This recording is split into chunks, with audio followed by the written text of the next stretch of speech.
Time for Type 40 Live, your live stream Doctor Who show, materializing live tonight here on the Spacebook channel. Whatever time, stream, or time zone you're joining us from across the Whoniverse, welcome. It's been a fabulous break, a long break, but a kind of short break. So much has happened since the end of our last season, all the way back at Easter. But this is Type 40 Live, back for Season 5.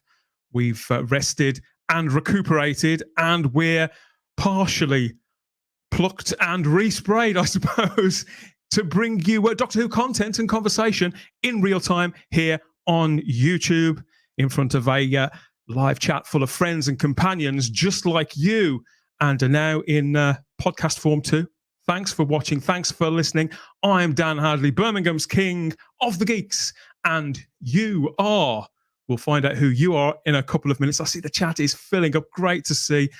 I suppose there'll be a few regulars and hopefully some new names too. We'll catch up with that in a second. If you are watching us over on Facebook, of course, this is the bit where I remind you that if you want to join in with a live chat on Facebook, you have to click the little blue link. That lets Facebook know who you are. And Facebook tells StreamYard, and StreamYard tells us, and we all get on first name terms for this first show of a brand new season of Type 40 Live.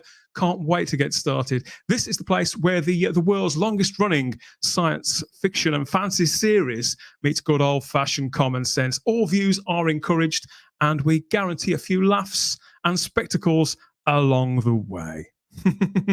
Where shall we get started? I'm raring to go, and so are they. Let's bring in everybody, get everybody huddled around the console, shall we? And first of all, yes, here she is, with new headgear, no less. Long live Queen Charlotte Shields. Hopefully it works, folks. Hello, can you hear me? I know. I did a lot of that near the end, didn't I? When we had all the lovely news, that's when my tech decided it had to break. So hopefully now I have my headphone. I have my microphone. Yeah. We're going to ask you to read out the football results later on. Has there been? I know. I do look a bit like one of those, don't I? Great to have you back. We've got a lot to catch up on. It's been a couple of weeks, even since the last podcast that we put out. All that news that happened during the break. But still, as always with Doctor Who, there's always something else coming out of the rumour mill and a sort of landing on the floor of the TARDIS for us to pick our way through. Can't wait to get started on all of that. Let's have a look up north and see what's going on in the Doctor Who loft. Hello, JT. Hello, Spacebookers. Hello, happy Jubilee Bank Holiday weekend. This is where the longest running science fiction show meets the longest running monarch very nearly in history. How fabulous is this? I like it. I don't just like it, I love it. Yes, so the bunting is up, literally in your case. You must have bagged all the bunting that I couldn't get in the shops by me. Yeah, I did. I zooshed all the way down there, by the way, to that strange mid-England place. And bought everything and then zooshed all the way back up. No. He's to blame, everybody. But it looks spectacular. If you look out of the window of the Doctor Who loft, I bet you can see the crowds, can't you, down in London? Only with very, very big and powerful telescopes, yeah. But it's a great weekend to be in Britain, and this is what it means to them. What a great day as well we've had today. It's just the start of this magnificent weekend. A happy and a glorious day, and hopefully a happy and glorious live stream too. And yeah, we're guaranteed to bring you so much Doctor Who talk, you're not going to be able to contain it. You're going to be so excited. You're bound to forget to hit the like button. So you may as well do it now. Hit the like button right now. Subscribe to the channel if you haven't already. And hit the little cloister bell so you get the notifications about what we're doing next, whether it's the next Type 40 Live or a podcast. Whatever we're doing and wherever we're going, you're going to want to know about it. So yeah, hit the cloister bell for us. And yes, speaking of institutions, let's bring in the original Whonatic, no less, and looking, also dressed for the occasion, Simon Horton. Hey! Oh, it's Hello, great everyone. to see you. We're back. Did you miss us? I hope you did. I certainly missed you, Simon. I think they probably did too. We'll catch up and see what people are saying already in the live chat. That's a sensational tie, and I love the hat. Oh, there we go. New background. I'm in a new place for anybody that hasn't seen it yet. I moved finally, so we're getting a new background. But yeah, it's like JT says, it's great to be here on wonderful bank holiday weekend. The weather has been superb in Britain today. Yeah, hasn't it? Quite rightly too. just as it should. Absolutely. Let's hope it lasts all weekend. Woo! That'd be I think it's- fantastic. Don't jinx it. Do not jinx it. We do have a correspondent, though, from the capital city itself with us. Do we? Bring him in. Yeah, we do. We do. It's the Mega King, Ian David Diaz. Oh, the Mega Geeky. Eating. Of course he's eating. Is he in the crowd? Is he in a thong? In the throng? Hello, Ian. Good to see you, mate. Another show. Yeah. Jamie. That's another show. You guys are not in London. Yeah, I saw the Queen. She just gave her some tea and biscuits. She's gone now, though. Oh, Yeah. come on! Didn't you Just tell stepped her? in. Garibaldi.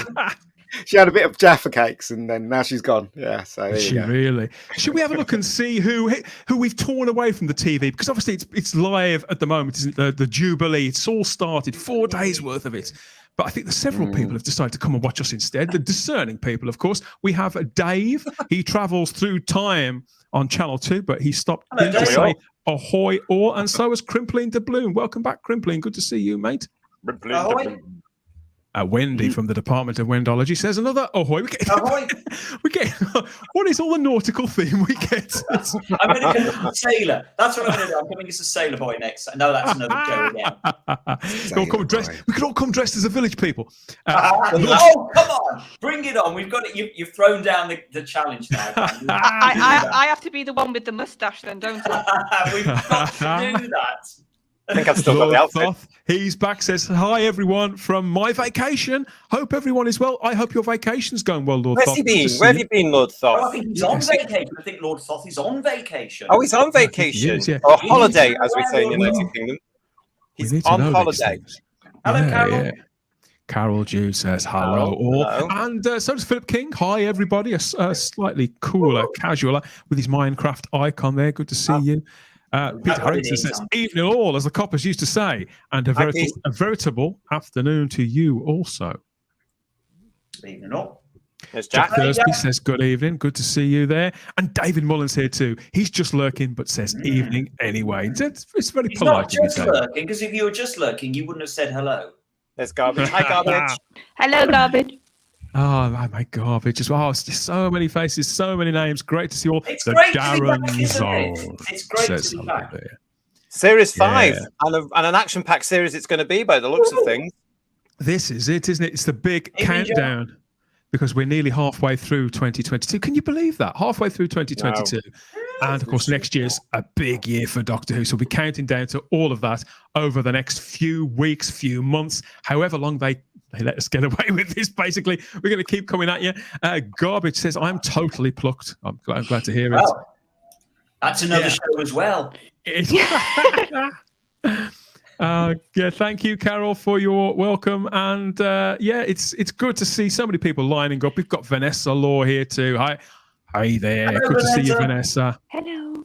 And Flags of the Union, says Tony Farrell. Yay to JT. Yeah, he never does anything by halves, does he? Great to see you all. And the Never Newport seen the TARDIS, the Newport Hey! TARDIS is here too.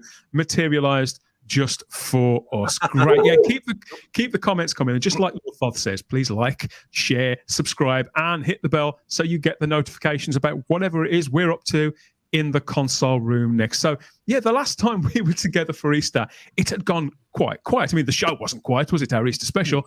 But Doctor Who had gone quite quiet. And then everything kind of exploded, didn't it? When on May the 8th, Ncuti Gatwa was revealed as the man who will lead Doctor Who at Bad Wolf Studios from Series 14 onwards.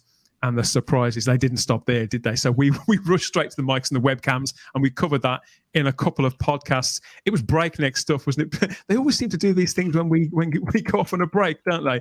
But yeah, They there it wait all for was. us. They watch the show and they wait for us to take a break.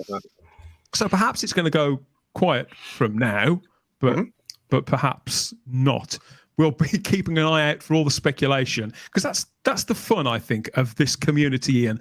It is speculating about what may or may not happen, as well as what's going on the telly, isn't it? All those months in between. Yeah. Somebody said to me today was a bank holiday, Monday. And I was like, no, it's Thursday. Why is everybody calling it bank holiday Monday? It's just madness. Absolute madness. Sorry, yeah, Doctor Who. Back to Doctor Who. Yeah, so we covered the casting of Ncuti Gatwa on the podcast, didn't we? And it was a big show. And Ncuti has been out and about. I think he's kept a bit of a low profile because I think he's promoting other things. But he was out and about this week at the premiere of Elvis with the director. Oh, I want to see that. He looks like the guy from the A Team. I'm sorry, that jacket is frightful. That is awful. Sorry. Which one? No. Which one? No. The one that Ncuti's wearing? Yeah, it's horrible. Oh, I quite like that. It's Burberry. That's It's fabulous. me. That's me. Yeah, it's No, So he's been keeping a kind of low profile, I think, because there's so much to come, isn't there, between now and when he starts recording Doctor Who. It could be quite some way, and we all want to know more about this guy. But he seems to be more in the line of the sort of classic actors, Charlotte. He's saying very, very little. It could be contractual, but maybe he's just a class actor. I don't know. I think he obviously had the big splash with his interviews when it got announced, and he's just like, I've said what I need to now. I just go quiet. I think honestly that's the approach he's taking. It comes across to me. I think it'll be contractual as well. I'm not any doubt at all. Definitely. It'll be contractual. But also, guys, he hasn't started work yet. We know for a He's fact got David nothing to Tennant and talk Catherine about. Tate are in there. He's got nothing to talk about yet. They're still in the pre-production stage. They're still looking at all that sort of stuff. Why would you? I mean, you've got to concentrate on building your character, looking at the scripts that you're being given, getting the everything right for you. There's nothing to talk about for him, really, is there? You see that scene there? That's when he was explaining to, is that the director, right? He was That's explaining to Baz the director. Luhrmann. Yeah, he was explaining to Baz, he was saying that, Russell T wasn't going to give him the part. So I grabbed him round the neck. That's what he said. That's what he's saying now. I grabbed him round the neck and he gave me the part. There you go. So Ian, there you go. look at his You hands. know how we got That's it? not Ian, that's not his neck he's holding with those hands. That's something else he's got his hands Oh, right, okay. on. Russell's a very tall bloke, remember? Very, very tall bloke. Yes. So obviously Ncuti Gatwa is the one of the stars of Sex Education, which I'm reliably informed is a huge show. And my son's been in touch with me to say that everybody at university where he is, they all watch that show. And he says how it's a big, big signing for Doctor Who and how he'll be watching and all his friends are going to be watching again. So it's certainly got people's attention. I mean, whether it'll still have people's attention by the time it makes it to the screen, who knows? But I think it will. I mean, he's coming off the back of David Tennant and Catherine Tate, and goodness knows what else is going to be in there. And as I said before in our reaction shows, everything that's going on now leads to him. Yeah, I don't think the public will forget after next year. And it is the 60th next year. And here in Britain, it's going to be massive. It's going to be everywhere. You know that for a fact. Let's hope so. Also, we know historically from when Jodie kicked off that, that got, as we are constantly reminded, that got the most viewing figures of any debut ever or whatever it was. So chances are Ncuti's will probably be the same. And the question, of course, will be how many will come back for episode 2 next week. And I'm not saying they won't. I'm just saying that, of course, is the acid test. I think loads will tune in. How many will stay? Hopefully all of them. Who knows? It's a fair question. And there's so much time in between now and then. And we'll see how the hype machine sort of kicks in. But obviously, if you want our reactions to that surprise casting of Ncuti Gatwa, who I certainly had never heard of, you can find the video and the podcast up on all the podcast catchers. So Audible, Spotify, Google Play, Apple Podcasts, all up on there, or the video is here on the Spacebook channel. It's our biggest video on the channel. It's more views than anything else we've ever done. So thank you for all of that. Thank you for your support. Thank you, So Ncuti. many comments. Yeah, definitely. Thank you, Ncuti. Yeah. It was a bit of a manic day, but I think the feeling of positivity hasn't worn away. And when you see comments, like this, that I may only have one heart, but I'm giving it all to that show. Yeah, it could have been written by somebody else, could have been crafted by somebody else, but it's sincere enough, and I can sort of appreciate that. There is somebody who's coming back to the show who, for all that Ncuti's keeping tight-lipped, there's the casting agent, Andy Pryor, who's one of the biggest in the industry, isn't he, Simon? Oh, absolutely. He's back on the show. He's cast several Doctors already, hasn't he? Yeah, absolutely. I mean, he seems to cast just about everything these days. Of course, let's not forget that some of us on the panel go back to the era before casting directors even existed, and directors used to cast people. And I'm sorry, but I'm a bit old school. And for me, it's the director that should be casting, not a casting director. Do you think they work in tandem, JT? Yeah, they do. On the new version, just as Mr. Pryor has been responsible for practically putting in front all the modern day doctors from the reboot Who. He has had a hand in all of that. But what happens with the new series is that the casting call goes out from Andy Pryor to the agents he knows or to clients that he's aware of, and they come in and audition. And they, on this case for Shooty, of course, they would have auditioned with him in the room. Andy Pryor, they would have Russell was in the room. I would imagine Julie and Jane and Phil and some BBC Studios executives were in the room. And that's how that process works. But Andy Pryor controls the whole casting element of it, but it does all have to get taken through the execs.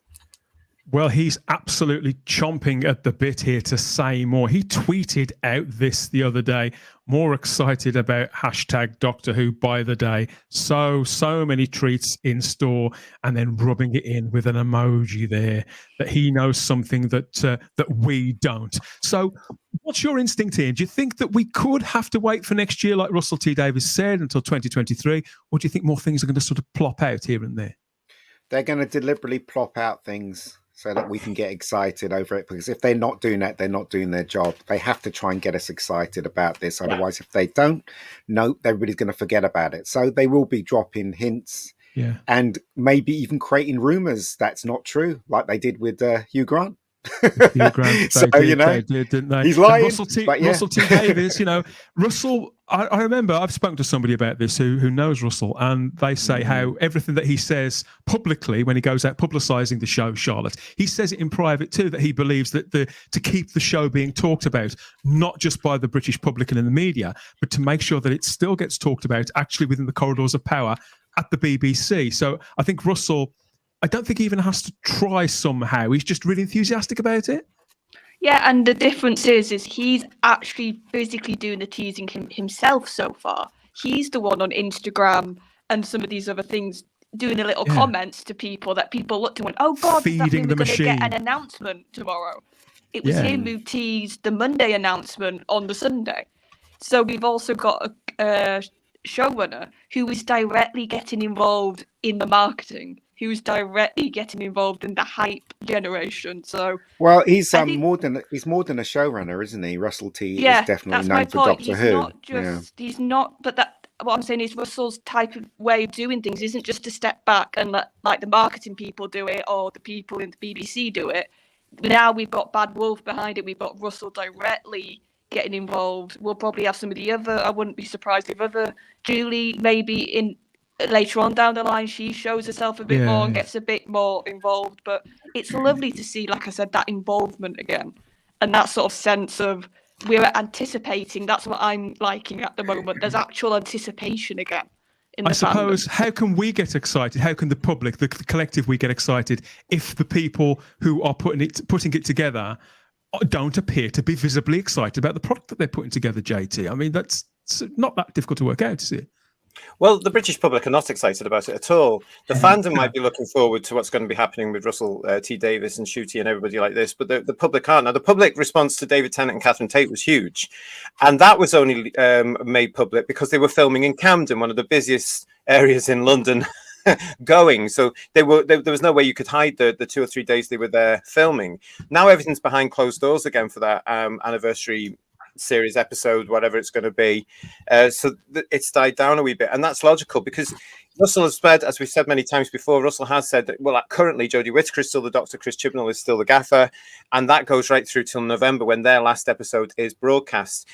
His whole thing about we can't say too much about what we're doing because it's going to overshadow them has come true. Nobody cares about that last Whittaker episode, apart from the very small amount of people that were watching the series anyway. It's gone. It's dusted. I said this on a Facebook post the other day, saying they printed something about. I think it was the official BBC Facebook page, and they put something about Jodie Whittaker and something, and I said, "Is this still a thing?" Because we've all moved on, and then got the usual barrage from small amounts of people. But that's very much where we are. We've forgotten about. You get more people who comment on your comments like that than watch Jodie Whittaker's Doctor Who. Funny enough, it's extraordinary. Raymond Williams has dropped a comment here who says these huge gaps in between seasons, they kill any momentum. The last time we had back-to-back seasons was 2014, 2015. But Simon, you're a big advocate of leaving longer gaps in between, aren't you? Well, I don't know about leaving long gaps between seasons. I have been an advocate of just basically letting the show take a rest for 2, 3, 4, maybe 5 years. I still think personally it needs that. And, Vanessa there says it, and also Lord Thoth says it. I'm not excited, and that's me. I'm sorry, I've said this before. No, I'm not excited. Am I hopeful, and am I keeping my fingers crossed that I become excited when this actually kicks off? Yes, of course I am. But at this moment in time, Doctor Who, as a current show, has left me behind. I just genuinely don't care at all about it anymore. That doesn't mean I don't want to fall in love with it again, and I hope I will fall in love with it again. I'm not saying I've fallen out of love with Doctor Who. I'm just saying at this moment, I'm really not excited. I'm like, yeah, fine, just get on with it, make the damn thing, put it on the telly, and then I'll decide whether I'm excited or not. I agree. What happens, which is this endless rhetoric that really drives me nuts, where I am hit over the head with the hype machine. Stick. I'm told you won't be excited by it. Stop telling me. I'm going to love it. I don't think they're telling you to be excited about you, and I'm going to be the counterpoint to you because my nipples are like football studs with this. I can't wait. I am over the moon with excitement. I can't wait to see Shooty's series. I can't wait to see David Tennant and Catherine Tate back. I'm back on board because of the publicity that they've managed to get and the way they've done that. How can you be back on I can't wait, and I think the majority of fandom is, and I think they're all looking forward with positiveness and optimism, and that's how it should be. And I'm very grateful for it. But to be clear, and I really do want to be clear about this, I am optimistic. I am keeping my fingers crossed. I'm not being negative. I'm just saying I can't be excited because about something I haven't seen. And that's the question I'll put to you, JT. I can see how you can be optimistic and excited about what it might be, but you still can't be excited about the show because it might be rubbish. We don't know. I can be. I can be just as excited as I was in 2003 when Lorraine Hegarty announced that it was coming back. And I got excited about that. And I'm exactly the same there because I know that they're working on it now. And, understanding the industry, I can say, right, they're working on it now. So that makes me excited to say, right, it's coming. The reboot is coming. I am really excited. I can't wait to see what's going to come our way next year. Is it a little, Simon? Is it like coasting in neutral? Yeah, that's exactly what it's like. As I say, I really can't make this clear enough. I don't want anybody to misunderstand me here. I'm not being negative. I'm not hating anything about what's coming. I'm just saying, bring it to me. You're not alone in the live chat either. Richard Brooks agrees with you. I agree with Simon as well. So does John Yulden. So, I was going to ask you next, Ian, where are you sitting with all of this? The same as Simon. I disagree with the casting of the new Doctor, and everybody knows that I've said that. I've said that in the past thing. I don't believe in race swapping. I don't believe in gender swapping. It's not race swapping. Look, this is not. No, this is not. No, this is what I think. It's not what you think. Well, it's wrong, and I'm going to tell you, JT, calm down. We have JT, calm down, right? I'm just fed up with all this nonsense. You said your piece. Now it's my turn, JT. It's my turn. Well, be ready for it because I'm going to come and get you. JT, you can come and get me all you want, mate. Absolutely. No, I don't have to explain. This is how I feel. I don't think the man is right for Doctor Who. Personally, that's. I've said that in the past. Seen him in anything. No, but I wondered if the passage of, because it's been nearly a month since the casting was announced. Yes. Look, I don't want to argue with JT because I love JT. JT knows that, right? JT knows absolutely. That but we can argue. It doesn't matter. It doesn't mean anything different.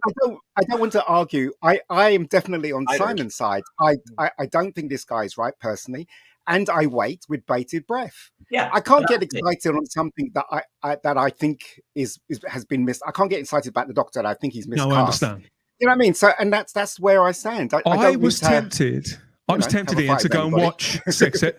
I was tempted. Yeah. It's all in good. You know how it is. I mean, we're all old school. We've had these conversations. Definitely. I think it is. I was very tempted, particularly after my son talked about it, Charlotte, to go and binge watch Sex Education, but I haven't. I may do at some point in the future, but I won't. Have you?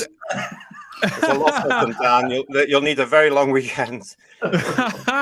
Well, look. I mean, I can't guarantee that I can sort of change your mind and get you excited about Shooty, Simon, or Ian. But this may do. This is the very first item of Doctor Who merchandise featuring Shooty Gatwa. It is already available. Check this out. This is the Shooty Gatwa and the Doctor's colouring book.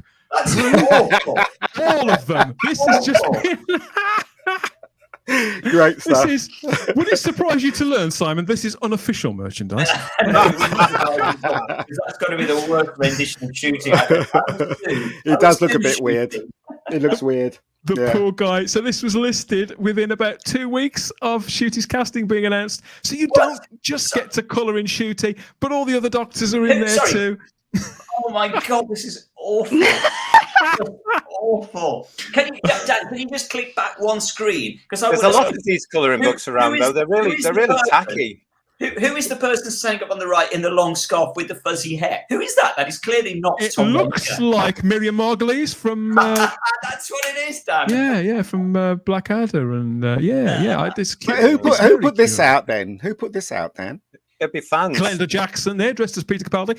This is an unofficial publication, and it's listed on Amazon. This is a genuine book. Peter Capaldi's Eartha Kitt. So you can, yes, if you're keen to pre-order, everybody, then you can head over to Amazon and order this if you like. If you, it's a stock. This is not an endorsement or promotion, by the way. No, Let's it's make that clear. Very, very, very iffy, I think. Yes, so whoever put this together, I think, did it on a Sunday afternoon, and well, I mean, look at Sacha Dhawan's master. Looks like he's out on the piss in. Round by Glasgow there, Jetty. No, but look at Derek Jacobi, God love him. He looks like he's been hit in the face repeatedly. Face like a well-smacked I'm sure when you colour it in, it'll come to life. It'll look much better once you colour them in. Yeah. Peter Delgado, Roger Delgado's got a very nasty spot on the end of his nose. That looks painful. Yes. Yeah.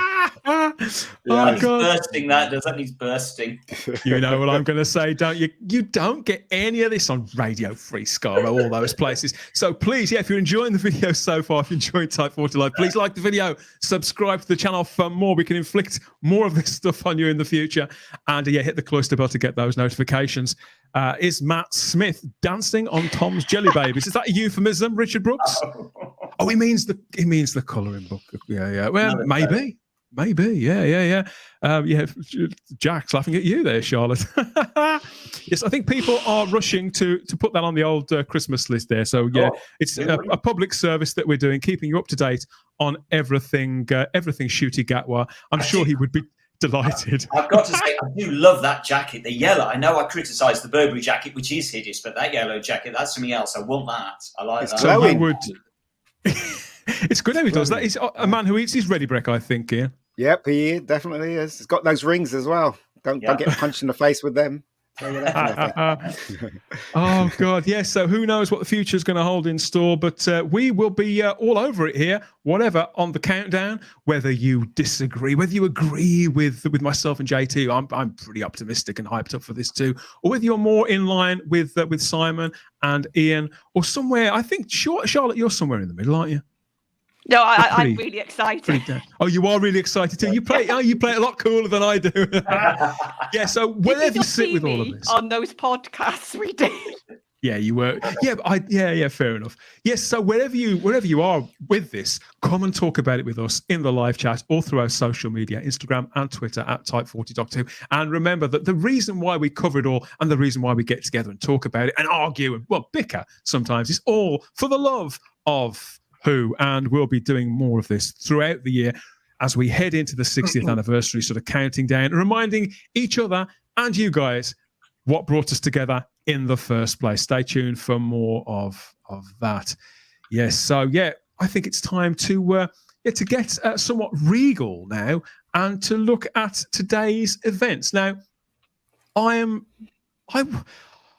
surprised me, the Platinum Jubilee, because events like this, as time goes on, and obviously it's been such a relentlessly grim few years for everybody, that you think, well, I suppose the cliche is that everybody needs something to sort of pick them up, don't they, Simon? Whether it's red letter days that we do with our loved ones, our family, or things that bring us together either within the community or even on the odd occasion as a nation.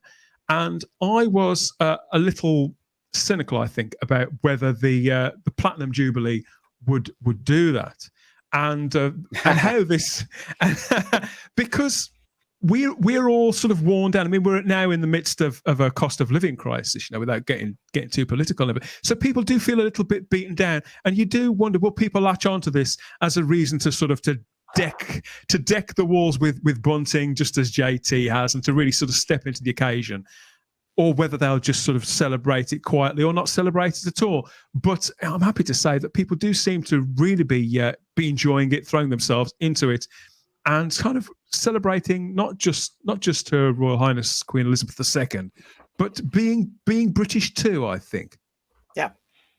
Yeah. And Doctor Who is such a British icon, isn't it, Simon? It's so much a part of British popular culture that's travelled all over the world. Yeah, I agree. I think, and not wanting to get remotely political, but I'm going to for a minute. I do feel that in this day and age, there's almost an embarrassment about wanting to celebrate Britishness. There seems to be this confusion about what being British actually is. I hasten to add, I actually made a programme not that long ago, TV programme for BBC about what it means to be British. It's difficult to tie it down. And as I say, I do feel these days there is almost a reluctance or a nervousness to sort of celebrate what is being British, which is a real shame, because we have a great British culture that we should be celebrating. And whether you are a royalist fan or not, as you say, Dan, this is more than just about whether you're a royalist fan. No, let's celebrate being British. The whole thing about it, though, is it's terribly British to knock the British down. You're right. In a sense, it's a paradox. That's exactly what we're doing now. I mean, look at the fuss when we got the Olympics, and the British nation were, oh my God, we're going to mess it up. And it was the best Olympics ever. Period. No question about it. It was stunning. We put everything into it, because when it comes down to it, we are a nation of creative, hardworking people, and we know how to do a damn good show, and we know how to party. So when it comes to the Jubilee, we had obviously. I mean, this is history we're living through here as well, and this is important for Britain. Never before in our history have we had a monarch that's reached the platinum. Never before. I suppose, JT, that for us as fans, not just of Doctor Who, but of genre movies and TV, a lot of the things that I gravitate towards involve time travel, to see history sort of recreated, to experience history happening, and meet all these people like William Shakespeare, Agatha Christie, whoever the Doctor may bump into. But you're right, this is genuine history happening right now in the streets outside our homes, in the cities, or on the television. Yeah, sixpence a pint in the pubs today. Was it really? You can't get any better than that. Yeah. Okay. Round that's it for tonight, everybody. We'll catch you next week. I did get 15% off my chips for my tea. Did you? Well, I'll just explain to any of our foreign friends that are watching. Chips, you got to have chips on Jubilee Day for your tea. Some of our businesses around the United Kingdom today, for today and tomorrow, I think, but not forever, have reduced their prices to the equivalent to what it was like 70 years ago when Her Majesty came to the throne.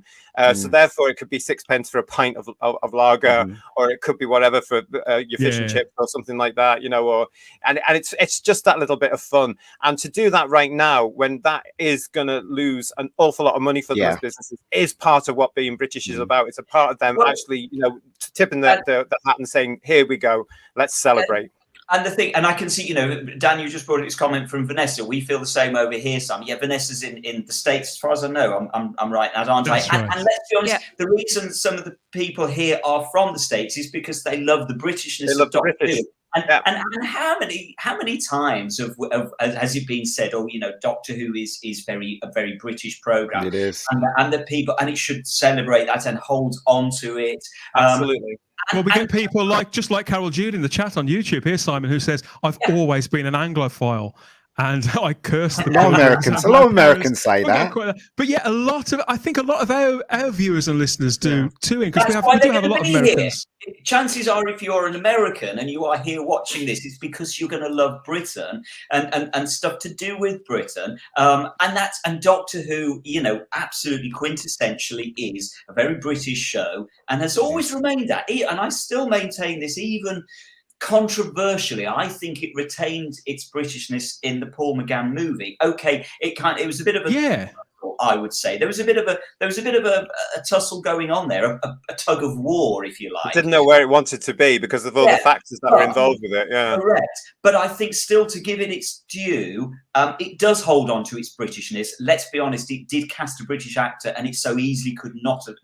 Through Paul McGann. It kept its Britishness through Paul McGann, definitely. But it's not just a British actor. The Doctor is a British character, even though he's an alien, even though technically he's not from our country. He's basically adopted a lot of the tendencies and the sort of way he carries himself is British. Yeah. You've got to basically accept these things that happen in sci-fi or even movies. Even how comes when UFOs appear in movies, they always appear in America? Do you know what I mean? It's the same thing with the Doctor. That's where the money is, and it's the same thing with the Doctor as well, isn't it? Every time he goes, he's got to be Britain. It's got to be, I love that though. I mean, Doctor Who is one of the things that showcases Britain. I mean, when it came back in 2005, Russell went out of his way to show London, the London Eye, the red buses, the taxis, the way of life. I love all that, and I hope that's retained and brought back. Oh, it will be. It absolutely will be. And I think that filming in Camden's a good start, Simon, isn't it? Yeah.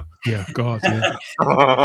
But I think Charlotte is right in that. The Doctor, I think, is a British person in inverted commas. I think when the Doctor, as the Doctor frequently does say, Earth is his most favourite planet, etc. What he actually means is Britain is his most favourite place. I think that's what he actually means, and this is no slight on any other country in the world at all. It's just that Doctor Who is British. It quintessentially has Britain running through its very veins, and that's a good thing. Not against any other country. Again, please don't misunderstand what I'm saying here. No, not at all. It's just that Doctor Who's British. Simple. Absolutely. Just like Star Trek is American. Correct. Yeah, and you can tell, can't you? You can see the differences when you watch them. I mean, Daniel, you're thinking of going to watch Sex Education. Now, one of the things that confuses me about Sex Education, when I first watched Series 1, when it dropped, whenever it was, a few years ago, I was a little bit confused because everybody was speaking British but acting American. And the whole setup was that the school seemed to be based around an American school rather than a British school and their way of doing things. And it was shot differently, and it was shot in Wales. And they'd gone out of their way to make sure that it looked like it could be set anywhere in the world. Does that make sense? And I thought you've made a mistake there, Sex Education, because no, you should have this is in Britain. This is British. This is a British school. This is British school children. And still, that still jars with me a little bit. So it's got a sort of it's generic. A mid-Atlantic feel. Is that what you're? Well, yeah. I mean, you could watch it in Germany and think it was set in Germany. You could watch it in Switzerland and think it was set in Switzerland. And yet you couldn't watch it in Wales and say this is set in Wales. It's the same thing with End of Effing World. The whole thing was set in England, but yet it felt very American. Very odd. And I know it's because it's Netflix and all that, Ian. Yeah. So maybe they just did that so it could branch out beyond England, I guess. I don't know. That does seem. So today it all kicks off, marking 70 years of service of Her Royal Highness Queen Elizabeth II to the people of the United Kingdom, the realms, and the Commonwealth, with this high-profile event and public holidays over the next few days here in Great Britain. Her Majesty is the first British monarch to celebrate this Platinum Jubilee, as you were saying, JT, and we're marking this milestone here with a once-in-a-lifetime celebration collectively as a nation, a special 4-day bank holiday weekend. The Queen's had 3 major Jubilees. There was the silver in 1977 and the golden in 2002. Remember that too? Yeah. So it's all, these are the things that were sort of burnt themselves into our memories, I think. Family occasions that do kind of stay with you. And I think particularly if you were a child, as I was in 1977, some of my earliest memories are of that Jubilee and of street parties and bunting and all the rest of it. So it's kind of, there's something really nourishing and wholesome to see it sort of roll round again. And in Doctor Who terms, it's been rumoured several times over, I understand, JT, that Doctor Who is a show that the Queen has watched and enjoyed with younger members of the royal family. I'm never quite sure how much to believe of that. I would say it's true. I mean, everybody in the United Kingdom has at some point come across the Doctor. and understands what happens with the show, and will recognise a police box as a TARDIS, and that's as strong to this day. I mean, we know she's met the Daleks, as has Prince Charles and various other members of the royal family. I mean, Prince Charles and Camilla, of course, obviously went to the set in 2013 to see the behind the scenes on the day of the prop store and everything, didn't they? And got to go on the TARDIS console room as well and everything like that. So it's great. So I'm sure that is actually at some point true. And because she's visited BBC millions of times in its various incarnations over the years, she must have watched it. But the Queen beat them, didn't she? She met James Bond, and she dived out of a plane with a parachute. You can't get any better than that, can you? Brilliant. Absolutely loved it. Yeah, we did see Prince Charles doing the ring modulator. Do you remember that, Charlotte, back in the anniversary year? I remember that. See, I don't, but then I've not got a good memory of too young. 50th. You're too young, love. Too young. I can remember the Queen appearing in episodes like a very bad body double. Don't say that. They might be watching. They're still around. It's true. Richard Brooks remembers the 77 celebration. Yeah, too. me too. Yeah, I remember having we had a street party. Yeah, and we had a party in the class in the schoolyard. Yeah, we did all that. Street parties, where have those gone? No street parties this year. There was this one down my road. It's actually still going on now with tables and everything and chairs and kids. Really? Apparently, there's something like 8,000 across the country this weekend. There is not a all lot. today. Some of them, some people are actually finishing work today as well, I believe. So it'll be the Friday, Saturday, or Sunday where it really kicks off, tying in with the concerts and all that sort of stuff that's going on. I can hear the music still playing. You guys can't hear it, but the music's still playing down there. So outside here, Ian, you could hear a pin drop. Where I am, there's no street parties, Really? but I think people must all be in the pubs, seriously, or with their families enjoying the holiday. Doc Martin says, I'm disappointed Tom Baker didn't get that Jubilee knighthood. I think we've covered this a few times, haven't we, Simon? He did and get I offered am one. sure. I can't remember the details, but I am pretty sure. And please, Tom, come on the show and correct me if I'm wrong. I think he's turned it down. I'm sure I've heard that he sounds like Tom, and he's turned it down. But I could be wrong on that. I could be wrong. So, Tom, correct me. Yes, I've heard this several times too. Now it would seem to be a terrible omission if he hadn't been offered one. So yeah, if anybody can corroborate that, we'd love to hear confirmation. But yes, as regards the Doctor and his companions throughout their adventures, they have involved not just Her Majesty but several of her ancestors throughout the years. So we've got Queen Elizabeth I there, as played by Joanna Page, and then Pauline Collins as Queen Victoria, Gerald Flood as King John, two King Johns, in fact, and Julian Glover was How Richard the many times has Lionheart, wasn't Julian he? been in this show? For God's sake, not enough. Is it not enough? It is just. It's twice, isn't it, Simon? Right. Yeah, it's only twice. Just seems more because he's got such gravitas. The doctor we should have had. Why didn't we get Julian Glover? He would have made a great doctor. Can you imagine? Yeah. Yeah, I've got some facts and figures. Obviously, Doctor Who over the years. We talk about City of Death. Isn't that still the most amount of people that have ever watched Doctor Who? What the viewing figures on that? Yeah, 18 million? 14 million. 14 million. That's impressive. That's very, very impressive. But a figure that sort of dwarfs that really is the amount of people who watched the coronation in 1953 of Queen Elizabeth II. Can anybody remember, or can you guess how many people watched the Queen's coronation back in 1953? It's not as any of us were there. But it's one of those facts that gets repeated a lot, isn't it? It was no idea. 32.27 million people in the UK. The population then, Ian, was only 36 million. So 32 million people were in front of the TV. Wow. Watching that. That's almost as much as what Morecambe and Wise got for their Christmas specials, wasn't it? Or less than, wasn't it? A lot more. There's a lot more, wasn't it? Yeah. Very, very true. And of course, Mark Gatiss used that as inspiration, didn't he, for his episode The Idiot's Lantern back in 2006, where the coronation day itself was the backdrop for this sort of major offensive by an alien being called the Wire. And so the idea was that so many people in front of the TV, it transmitted itself into their brains to turn us into its sort of slaves. Very, very clever, very neat little story. I haven't seen that one. I haven't seen that one in a while. But I'd forgotten that it was all geared around it. And there's all the bunting up and Rose all dressed like 1950s going out to a dance hall or something or other. But yeah, it was very much like that. I mean, I speak to my family members, particularly my mother, that she loved Coronation Day. She's spoken about it all her life.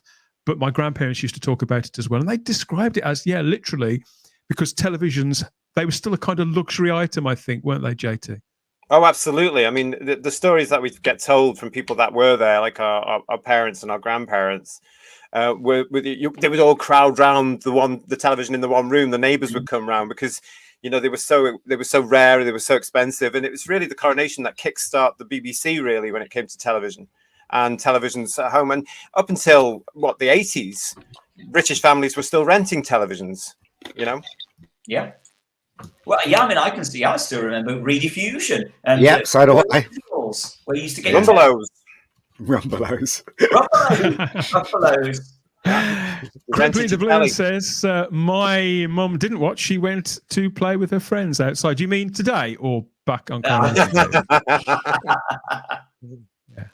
Who knows? Yeah, so it's canny of Doctor Who to, particularly new Doctor Who, to latch onto something like that, isn't it, Charlotte? Particularly under Russell T Davies. He's very good at putting together a season and crafting a run of stories and selecting sort of historic occasions to throw. I'm not sure if it was all Mark Gates's idea, but I think the relationship that Russell had with his writers certainly then was quite organic, wasn't it? So yeah, they'd suggest things to one another. You could tell they were close. You could tell he had like his little lieutenants almost. You had Moffat, you had Gatiss, you had a few others.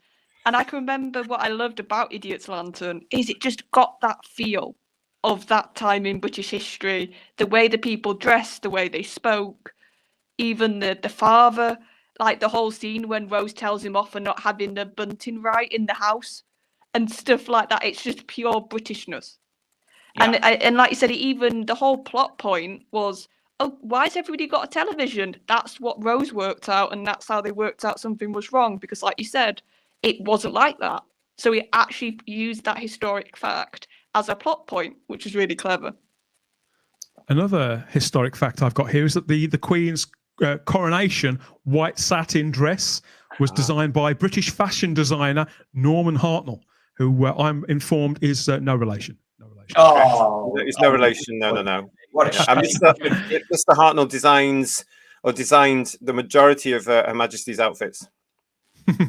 But obviously, you know, back to the Queen herself and Doctor Who, particularly under Russell T Davies, but also Stephen Moffat, they've been quite playful with royal instances throughout the new series. But the royal family were even mentioned all the way back in the classic series. We've got a few mentions here. So way back in Inferno in 1970. Now, any major league royalist would have winced at this, but it was put out there in this story that in the fascist regime on the parallel world, Simon, I don't know if you remember this. Yeah, I do. They stated the royal family had all been executed decades before, hadn't they? Yeah. You kind of think, in a way, when I think of that now, that's quite a controversial thing for a drama to say, even though it was very much in a parallel universe. It's a very un-British thing, isn't it? It is actually. It just feels a little bit. I don't know. It just feels a bit bad taste, actually. Now, when you think about it, maybe it wasn't a good idea to do that. Well, actually, for me, it always made sense because it was a parallel world. And when you look at other countries that have overthrown their royal families, that's what's happened to them. And if you look at Russia, for example, which none of us really want to do, so it made sort of sense even to me when I was younger. You know, to be able to say, well, actually, yeah, they'd be the first to go because they were the spearheads, they were the figureheads, weren't they? So, yeah. Well, and also, actually, think about it, JT. You're right, because yes, on the one hand, it might feel like it's a little bit of a controversial, bad taste thing to say, but actually, the opposite to it is that Inferno very much shows an awful world that nobody would want to live in, and so what it's basically saying is it's reinforcing the idea we need a royal family to be British and to be decent, upstanding people. I mean, one of the great things about Britain is that we do have a monarchy, and the royals are known throughout the world. They are figureheads, and they are to that extent famous. You know, I mean, the Queen is to this day still one of the most photographed women in history.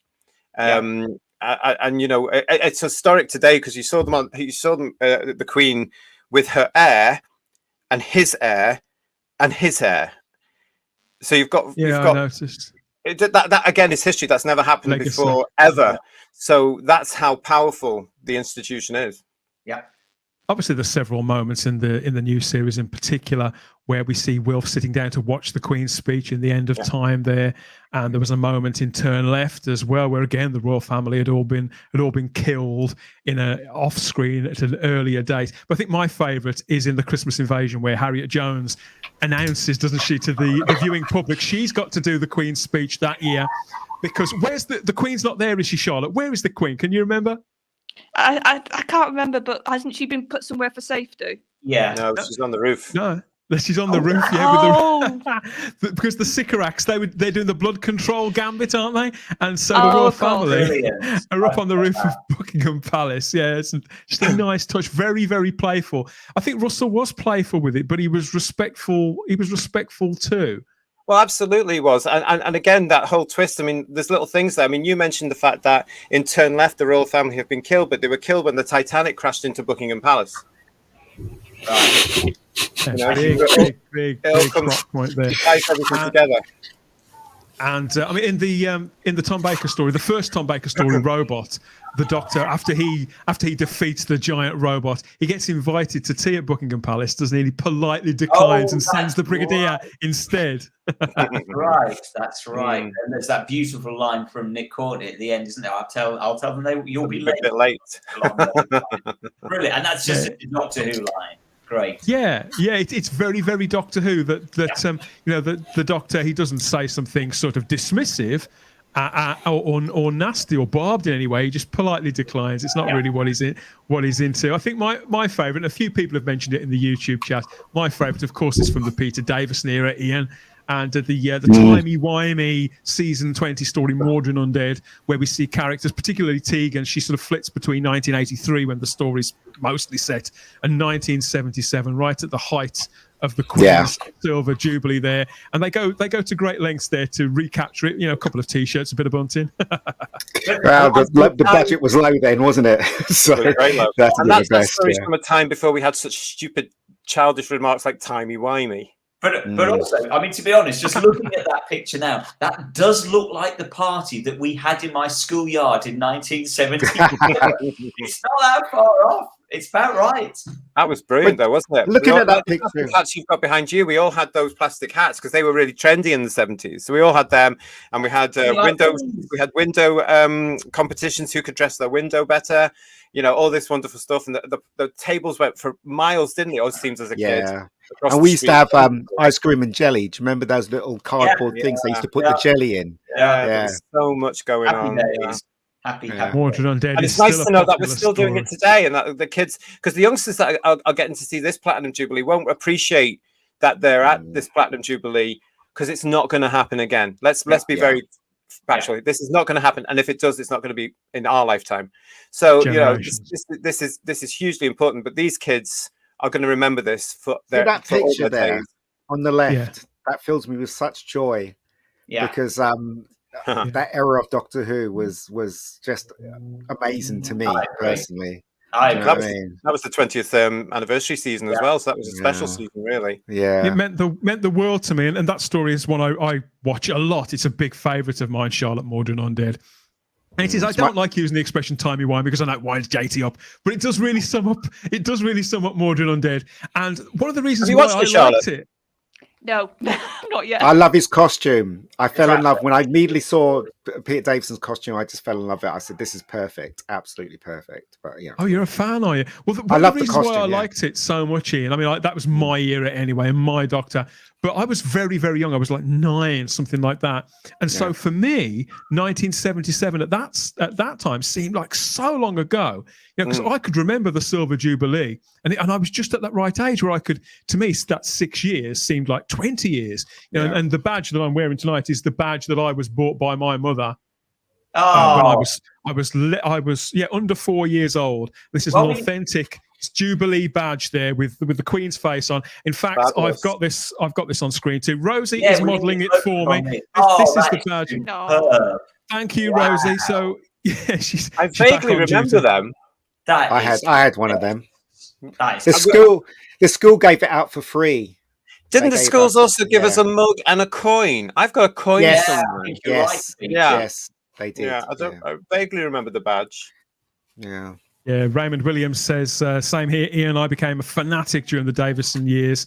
Yes, that's from Raymond Williams. That's I'm exactly the same. I love the Tom Baker stuff, but it was Peter Davison that really sort of brought me back into it.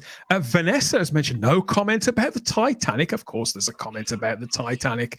The Voyage of the Damned, of course, not just an appearance by the Queen, but she actually gets some dialogue in this Christmas special from back in 2007. I believe voiced by Jessica Martin, the impressionist and now comic book artist, and we see her sort of wave up, don't we? Gamely wave up to the starline of Titanic as it's plummeting towards Earth, isn't it? But it's a near miss. But Charlotte's right. That just looks nothing like the Queen. That is what I was referring to, because isn't she also like holding a corgi? And it's just like, oh, okay, this has been a bit of a silly episode. But Oh, it was Christmas Day. yeah, They got That's 13 Christmas. point something million, so it Christmas. did very well. Thank you, I mean, Kylie. there's Doesn't two she shout reasons. up? Two Oh, sorry. reasons why I remember this Christmas special. One is because Peter Davison was connected to this, and two because of Kylie. Do you know what I mean? You can't Kylie. forget this Christmas special. Oh, You can't bless because her. of those two facts. Yeah, Mhm. it was great. Those are the And days. Those are the days when Doctor Who was really great. It was unmissable. It was the height of its Yeah. powers, wasn't it? In the new series, certainly. And I think, and the Queen says something like, "Thank you, Doctor," doesn't she? Yeah. Merry Christmas. It's always been implied that the Doctor knows every aspect of royalty going, and I quite like. Again, that's a British tongue-in-cheek thing, isn't it? You know, he knows the royalty, and he's on first name terms. You can see Pertwee having a wee sherry with her and all that sort of stuff. Because I suppose he's part of the establishment, but he's Even not. though he I doesn't think want to that's- be. Yeah, that's the thing I love. One of the things I love most about the character of the Doctor, Charlotte, is this sort of authoritarian figure. well, yeah, he's sort of there for the underdog, there for the little man, but he's got these sort of high sort of Connections, links and connections, or in some cases, the royals either love him or they want to kill him, which also I love that aspect. But Some of the more historical ones. Yeah, but the royals knew he existed before anyone. You know, before the moment when aliens did make themselves known. Yes. Oh, yeah. And do you know what, Ian? That's an Royals interesting knew. point.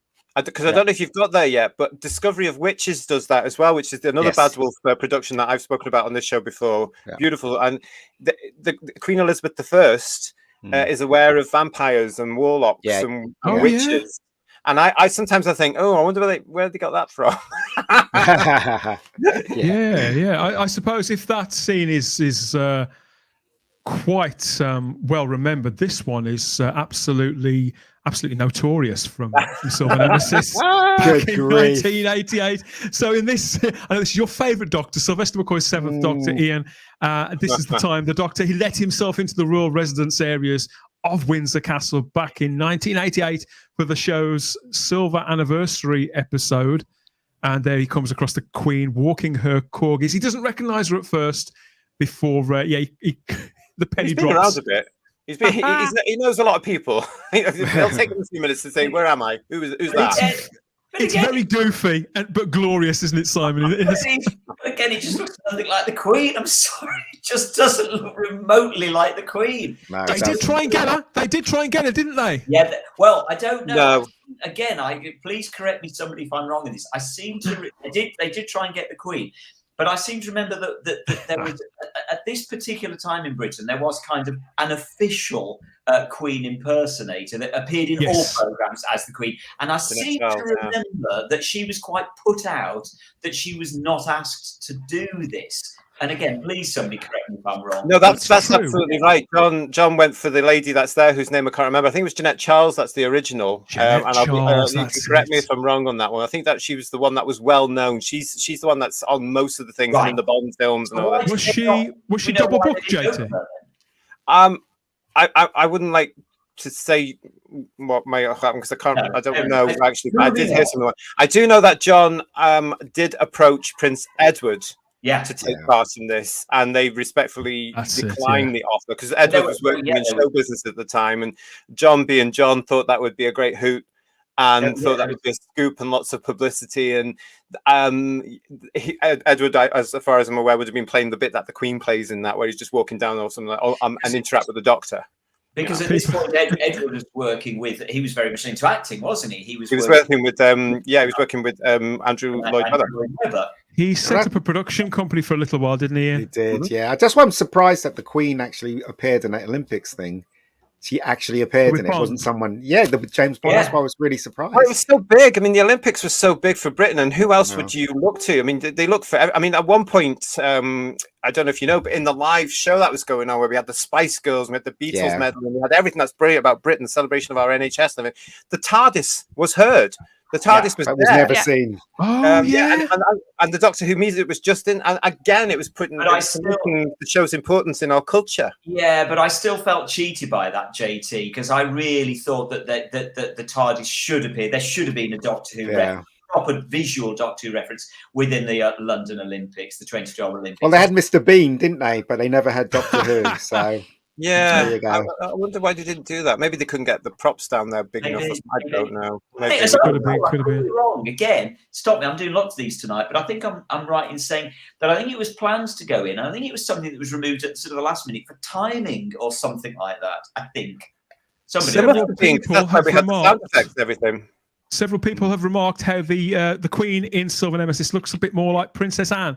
And why they needed Jeanette Charles there. But Jack Thursby straight in to let us know that Jeanette Charles is still alive, and she's also 94 years old. Well done, yeah, well, that was the thing. She's the same age as the Queen. That's and because she had that similarity. I mean, the poor woman was wearing her hair the same way as Her Majesty Forever. So. Yeah. Hello, Jeanette. If you're watching, nice work. I think she was in a Naked Gun, wasn't she? The first Naked Gun movie. She was in the Naked Gun, and then she was in. Oh gosh, I've lost it now. She was in anything that you needed the Queen to. You went to do it first. Yeah. She was in Bond. She was in a Bond. I remember being in a Bond film. Was it For Your Eyes Only? Something like that. No, that was Maggie Thatcher. For Your Eyes Only at the end. Oh, and that would have been Janet, wouldn't it? That was Janet Brown. Married to Peter Butterworth, fat fan who played the Monkey Doctor. There you go. Just a reminder, everybody, that we have this comes from a freebie, no less, now from our friends at Candy Jar Books. So if you've got a Jubilee fever, and you want to read a little bit about it, and you like some of the Doctor Who fiction, this is their line of legacy Doctor Who stories, the Lucy Wilson books. And right now, up on their website, there is a brand new story, The Platinum Scepter, the Lucy Wilson Mysteries. There, Scepter, whatever it is. Yeah, so this is completely free for you to download as an ebook, and it's all set around the Platinum Jubilee. And it's written by Baz Greenland, and it's described as a fun, action-packed, timey-wimey, sorry, JT, story featuring the 17-year-old defender of the Earth, Lucy Wilson, and it's set also during the Silver Jubilee. So there's a nice little freebie there. The links to that are in the description of this video. Yeah, you would think, wouldn't you, actually, just thinking about that. I've only just realised, we knew that the Platinum Jubilee was coming. You would have thought they would have done a Doctor Who episode based around the Jubilee, wouldn't you, to celebrate that, to get it on there now? Not with JT, not with the current era. Not with the current era. They would have messed it up anyway, and I wouldn't. Yeah, nobody would have watched it, but we're not going to get another one. So we make it would have been an absolute disaster, wouldn't it? Yeah. So, however you're celebrating the Jubilee, could be with friends or family at a public event, or simply in front of the box. Like all those 32 million, was it? 32 million viewers back in 1953. Have a great time. And sincerely from me, certainly, thank you for 70 years of service, Your Royal Highness. We'll never see, we'll certainly never see another one like it. That's a nice picture, isn't it? It's a lovely picture. That's from the Golden Jubilee 10 years ago. Yeah. Nice to leave things on. Yeah, so let us know if you do see the Daleks in their procession. I think they are part of the Jubilee procession down the Mall. Yeah, they are. Yeah, I think there's several Daleks from different eras of the show are present. I haven't seen any photographs yet, so hopefully we'll have some for next week. I'd like to see. I didn't realise there was a procession. This is me being completely. Is it tomorrow or Saturday? I had the timetable somewhere. I've forgotten. I think it could be tomorrow. I think it could be tomorrow, actually. I'm swinging towards tomorrow, yeah. And then all the parties on Saturday. And then a lot of fans, God love them, have been called to present their different era Daleks. So it should be a fun procession. Oh, they've mobilised. The Daleks have mobilised, and they're descending on your city, my friend. You better stay indoors after all. Or in the pub. In the pub.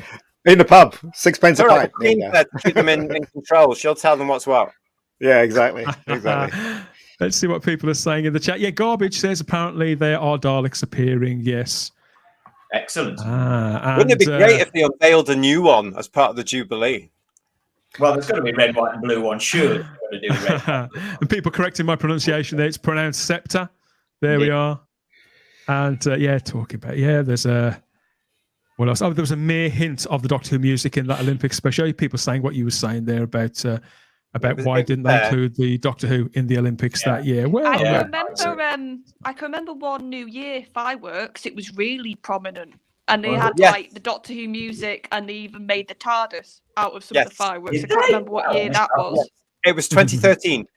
Missed that. I remember that because Thank you to everybody who's been commenting along on YouTube and Facebook. Keep it coming more soon with nostalgia and Doctor Who rumours, the latest Doctor Who rumours in the second half of the show. But it's time for the Type 40 Live Doctor Who ad break. Of course it is. This is ideal time.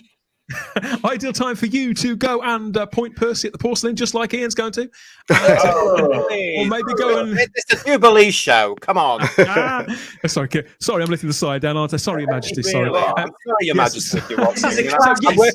I'm working with commoners here. I'm sorry, darling. Yeah, so you're going to go make yourselves a drink or relieve yourselves, whichever you need the most, because this is the Type 40 ad break. Lots of our times past commercials from TV history that you may or may not remember. So you can check these out. Have fun with these. We'll see you back here in a couple of minutes.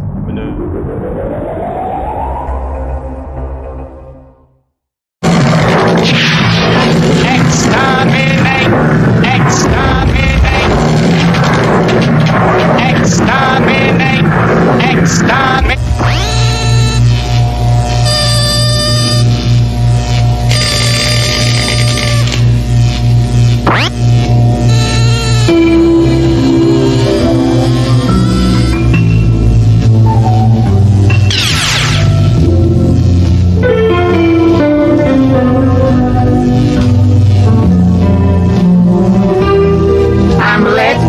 The mild cigar.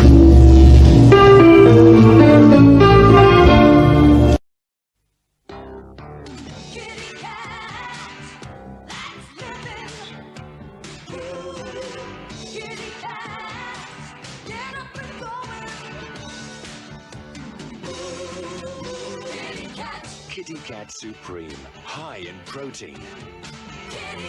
To satisfy a cat's appetite for life. High protein kitty cat. You couldn't have a fitter cat.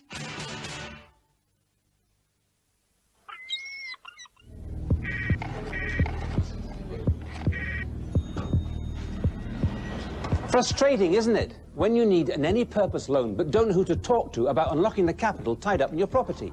Even if you're self-employed, consider yourself to have a low credit rating, divorced, or retired. Don't worry, because Ocean Finance hold the key.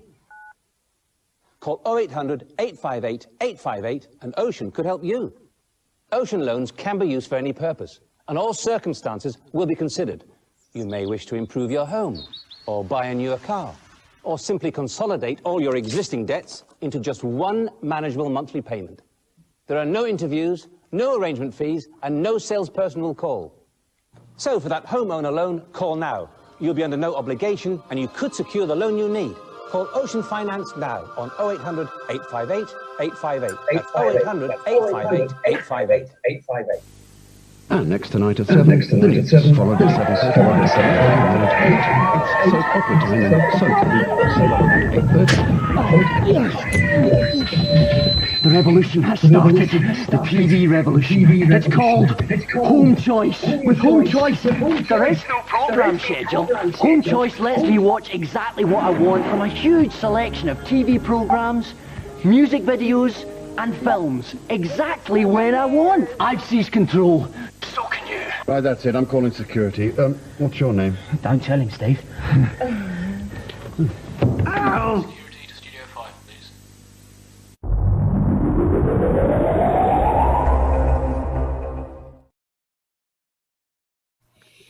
We're back with more Type 40 live here on the Spacebook YouTube channel with me, Dan Hadley, and my companions here, JT, Charlotte, Simon, and the mega geek, Ian David Diaz. I do find that David Tennant in a beret just quite disturbing. There's something not right. He's a bit Wolfie Smith, isn't he? Yeah, but also, and we got the number for Ocean Finance because I really need to. Buy something financial from anybody. You'd buy it from that guy, wouldn't you? You know, he's so trustworthy. Definitely. But yeah, Fraser was and is trustworthy. But could he be trusted with that most sacred of tomes, Simon? The leather-bound, gold-leafed book that we call the Doctor Who Diary. There's only one person I trust with a wealth of nostalgia and information like that. It's your good self. So we're heading over to Simon in his new abode there by the fireside, no less, for some cozy Doctor Who nostalgia with the Doctor Who Diary.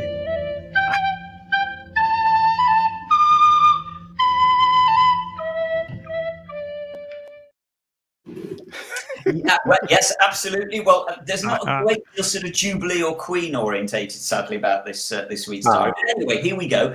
So back in the day, there were 18 new episodes this week. A few, some of mine might be your favourites in here. 1964, the Aztecs. 65 was the chase with the Daleks. Even of the Daleks in 67, more Daleks there. Inferno, the Demons, Boomtown, Silence in the Library. All these are new episodes. We're not talking about any of them. What we are talking about, back 15 years ago today, you would have been settling down in 2007 to watch The Family of Blood, which of course was the second part of the two parts by Paul Cornell, based on his book. I'm trying to think, was the book originally called Human Nature? It was indeed.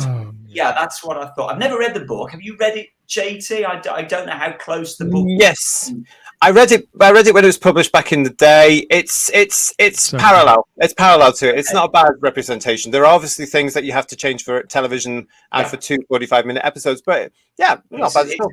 It's a similar sort of thing. Well, this was yes, it was written by Paul Cornell, which I think was his second script for the second story, wasn't it? After Father's Day. Of course, it starred Jessica Hines and Thomas Sangster were names that were either famous at the time or became famous. And apparently the production was heavily affected by 14 days of rain on location. So that's British. Well done. Yeah. Apparently, allegedly, the part of Phillips was offered to Nicholas Briggs, but he turned it down because it was too small. This is allegedly. I do hasten to point. Nick Briggs, please tell me I'm wrong on this. As I say, I've got this off the internet, so it's probably wrong. And apparently, this is interesting. That apparently Russell T Davies, although he loved the story, he thought it was a bit too dark for the audience, and I can kind of see, especially the ending. Yeah, it is. It was dark. all quite dark, wasn't it? Come to think of it, it was very dour. Slightly darker, yeah. The book is slightly darker. Yeah, I hadn't thought about it much until I sort of read that. And I thought, yeah, actually, it is quite a dark story. I have to be honest, for me personally, I think the first part of this two-parter is absolutely stunning. One of the best episodes of all time. And episode 2 is a huge disappointment for me personally. It falls off a cliff. It just loses interest for me, and I get really irritated by all this father of mine, mother of mine, sister. It's just like, just stop it now. It's just silly. What are they talking about? so it's just not. And I also get a bit irritated by the scarecrows because I love the scarecrows, but it's the Elsa Burke walk that they all do because I just get it. To be honest, that's one of the things that bugs me about the Russell T Davies years is that all of the monsters just look too Elsa Burke choreographed. They all look the same. They all walk the same. They all kind of do the same sort of thing, and I just get a bit bored by it. It seems too choreographed to me. What did that comment from David Hammond mean? Targaret? I mean, is that Welsh? Targaryen. So that is from Game of Thrones.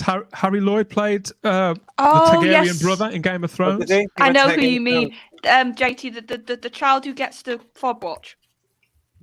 Yeah. Him. He's talking about that actor who is really good. Also, is he Baines? You've in the picture. Yes, he was in Robin. He's now really famous. The guy I think who it's was Thomas Baines. Sangster then. I don't know who the guys in Game of Thrones, but I'm guessing Thomas Sangster played the young blonde boy. Oh, so But that's Harry Lloyd who plays the sort of the villainous son of the piece. And yeah, he went on to be in Robin Hood with Jonas Armstrong on the BBC, several other shows, and then Game of Thrones with I think he was just in season 1 of that, maybe season 2 as well. How do you say that again? Nasty piece of work. Targaryen. Yeah. Looks Welsh. There we go. But yeah, Family Blood, 15 years. I mean, who would have thought? It doesn't seem 15 years ago at all. I suppose you remember that airing as well, Ian. Yeah. Getting old. What else have we got, Simon? What have we got? We're moving on to birthdays now. Quite a few birthdays this week. Christopher Robbie, Adam Garcia, Penelope Wilton, Julie Gardner, Bradley Walsh. Happy birthday, Bradley. Bradley Walsh. All these people. Gareth Roberts, David Yip, Jonathan Price. There's loads of them. David Yip? Yeah, David Yip. Yep. Wow. Chinese detective himself. Yeah. Absolutely. You see, June is a birthday month, isn't it, really? First scene, of course, the Daleks, David Yip. Anyway, what we're actually talking about, bless her, is Carmen Silvira. She's up there really with the Queen, isn't she? I think she should be the Queen. Queen of sitcoms. Bless her. She would be 100 today. And so we wish her very, very, very happy birthday, wherever you are, Carmen. Of course, as the photos show there, she played actually 3 parts in The Celestial Toymaker. Clara the Clown, as you can see there on the left, and she was also Mrs. Wiggs and the Queen of Hearts. And of course, where I remember her from was playing the part of Ruth in Invasion of the Dinosaurs.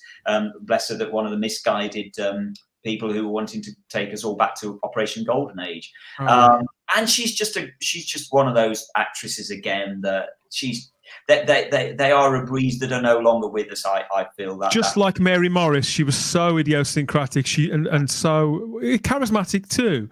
I think it was partly because she was you're the one with the diary. Where was she from originally, Simon? I can tell you all of that. She was born, obviously, as we see there, in 1922 in Toronto, Canada. But get this, Dan. She came to live in Warwickshire in the West Midlands, not far away from you and I, when she was 2 years old. So she came just down the road. I didn't know that. Yeah, during World War II, she was evacuated to Montreal, and apparently she narrowly escaped death because her name at the last minute was apparently taken off the passenger list for a passenger ship that was sadly sunk by the enemy, drowning 350 kids, and she would have been on that ship. And when she returns to the UK after the war, she then trained at the London Academy of Music and Dramatic Arts and made her name actually in Z-Cars, as so many actors did in those days in the 60s. It ran for years, didn't it? Dad's Army, did loads and loads of West End stage work. She did charity work for the wonderfully named Grand Order of Lady Ratlings, which is the lady for the Grand Order of Water Rats. So fantastic.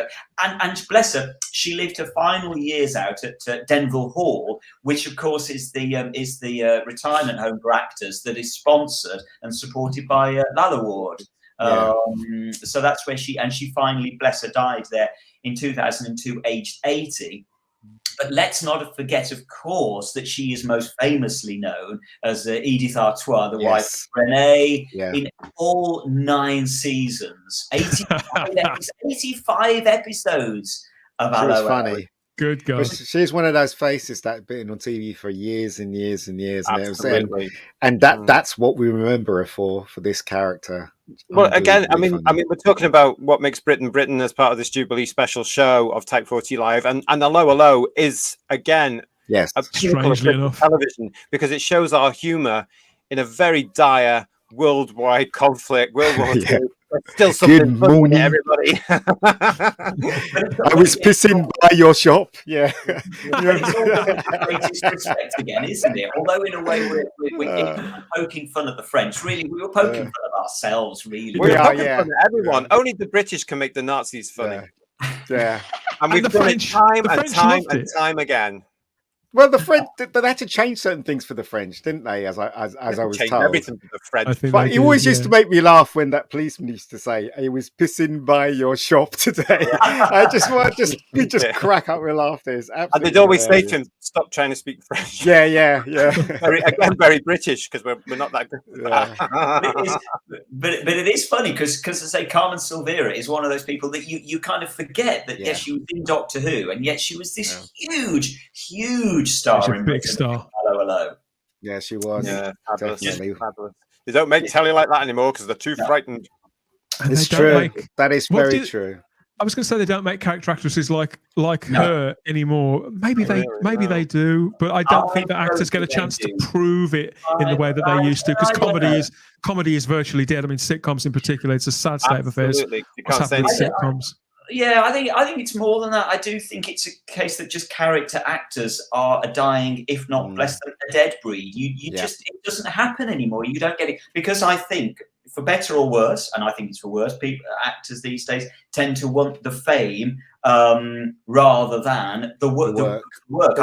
Interestingly, I read an interview recently with Julian Glover, who we were talking about earlier, and he said, he didn't want the fame. He wasn't bothered about that. What he wanted was the work. He wanted the good quality parts, and that meant he wanted to stay as a character actor. And so few people want to do that. Well, that's why he said to this day he was really incredibly surprised that Spielberg wanted him for The Last Crusade to play the villain. He's like, "What? You want me to what?" Do you know what I mean? So he just wanted to work, and it's the same thing. If all the actors of that era, all they wanted to do was be a jobbing actor. Now we've got this easy, accessible way for people to get into the industry. Instagram, you look at some of these people Facebook. that are doing stuff now. They're all, they're all. 1 minute they're working in Sainsbury's, and the next minute they've got a reality television show, and the next minute that's not going through properly. That's not learning your craft. Don't waste my time. You go to drama school, you go on to your reps or the equivalent of the reps, you learn from the adults that are around you, you learn from the ones that have been there forever, and we've lost that art, and that's a shame.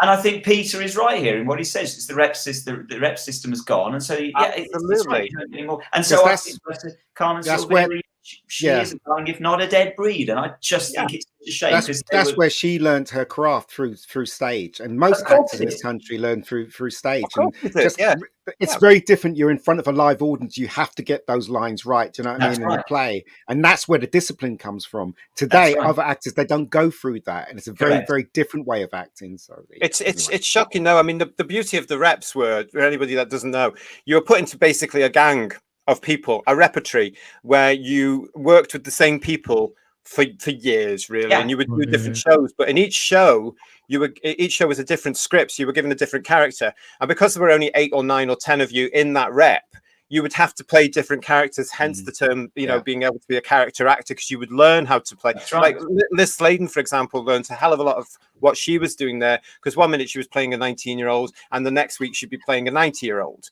And they all did that, and that's how they learned. And they went around the country with these various tours, went onto the West End and everything, and then they took their art onto television and what have you. But we have lost that act, and it's a real shame. So there's this story about Mark Hamill pestering Alec Guinness on the set of Star Wars because he wanted to learn more about the way acting is supposed to be. And I think there's this joke, I don't know if it's true, that Alec Guinness gave someone $10 to just get him out of his sight. You know what I mean? Because he kept bothering him. Just give him 10. Look, leave, mate, leave. But they're class. Alec Guinness, class actor. Carmen Silvira, she just is one of those breed of actresses that are gone, and I mourn it. Well, if you look at Judi Dench, Maggie Smith, and that age group, they were all part of that great the last generation to do the reps. Spot on. And as I say, Carmen, we wish you happy birthday up there. You would have been 100 today, and so much missed. And anyway, moving on very, very finally, also 33 years ago last night, Colin Baker took over from John Pertwee in The Ultimate Adventure in 1989. And this, so this was the first week of Colin's run. This week would have been the first week of Colin's run of about 3 months in the role of the Doctor in the Ultimate Adventure. John Pertwee had done about 2.5 months to begin with, and then Colin took over for the last half of the run. And he opened, Colin Baker's shows opened last night, 33 years ago, at the Newcastle Opera House. And as you can see, there was a slightly redesigned costume there. Only slightly. I think really, to a large extent, it was pretty much just the sort of waistcoat. No, it's the whole thing. They had to use that one just for the publicity pictures, wasn't it? Yeah, well, they had to, because the program had to be redone, and his costume for the stage show wasn't ready at the time. So we got we got the standard initial pictures, didn't we, with the Daleks and with his companions? But yeah, the costume took a bit of tinkering, didn't it? And I had no idea, because I never went to see this, Simon. So I never saw. Oh my God! I had no idea that Colin had another costume for that. So yeah, they did completely update his costume for it. The stage one was far better, I thought. I saw this so many times. So this is my original program. There's the Colin pictures in the middle there. I've got flyers here from what's fly. This is from the Grand Wolverhampton, which is just down the road from me. So, but I want to look. I was actually at the very, very, very final show in Eastbourne. I became a bit of a stalker, actually. I went to all over the country to see this, and was there at the final show at Eastbourne. It was a brilliant show. I'd give anything to be able to go back and watch that show again. It was bursting with life, with energy, with everything. We've talked about quintessential Britishness of Doctor Who. Of course, Margaret Thatcher was in it. Of course, Winston Churchill was in it. Why wouldn't they be? And it was very much a celebration, actually, sort of the Britishness of Doctor Who. And it was a great show. I just loved it. I adored it. Sadly, it actually didn't do that well. Simply, to be honest, because it had cost so much to do. Oh, really? The laser expensive to put on. A fortune. They borrowed the laser light show. Well, they hired the laser light show from Pink Floyd, as I recall. It cost a fortune to put this show on, and so they were almost doomed from day one. They simply couldn't really make much money on it, which was a shame, because it was very successful and it had lots of people go to it. And it was brilliant. Did you see it, JT? Oh yeah, saw it a couple of times. Yeah. And I got the poster up here.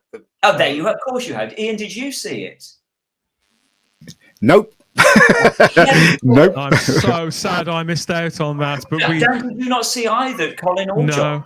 I was going to go, and it would have been the day. I think I've said this before, but it would have been the day when David Banks took over the role for that one afternoon. So I wouldn't have seen Colin. I would have seen Colin or John. But yeah, obviously you were there several times by the sounds of it. Yeah. And Colin Baker did. How long did the restraining order last? In the end? Yes, that is a photo of me looking about 12. My God, young! What's going on? Colin's jumper there is so 1980s, isn't it? That's backstage, obviously, at the Ultimate Adventure after the show in, I think it was the Wolverhampton Grand. Can't remember, probably. I think Colin has just got that fixed grin on his face, thinking, "How do I get away from this idiot? Save me!" I love your jacket. It's such a 90s jacket, isn't it? Yeah, it is. I'm just admiring how Colin is layered up there, Ian. He's got like a shirt, a jumper, and a body warmer or a Gillette or something. Yeah, that's definitely a jumper that I used to have. We all did somewhere, yeah.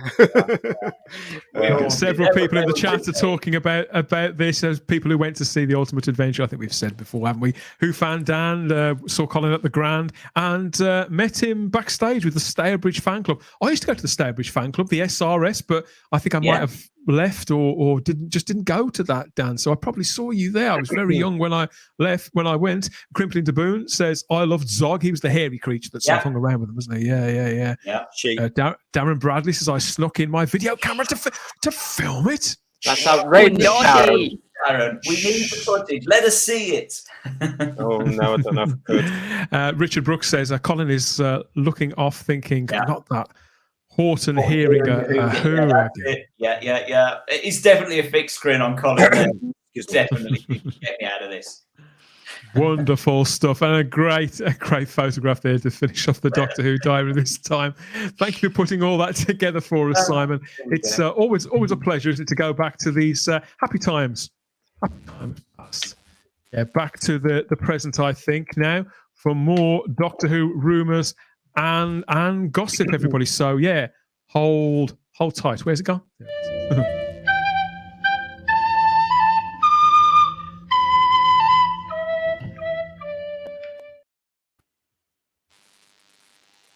yes, so we're here again for more Doctor Who talk, and on the Jubilee bank holiday weekend, a 4-day weekend full of celebrations and full of merriment by the sounds of it, and cheap drinking. But before we get stuck into all of that, let's get stuck into some Doctor Who rumours, some scurrilous rumours about the very latest goings on, maybe in time and space. A few weeks ago, we did a big show, didn't we, Charlotte? In fact, it was your fault, where we talked, we speculated, didn't we? Before Shooty Gatwell got the part of the Doctor in Series 14. Notice I don't say the 14th Doctor, but got the part of the Doctor in Series 14. We got together, didn't we? And we all threw out ideas about who could possibly be next, who it was going to be.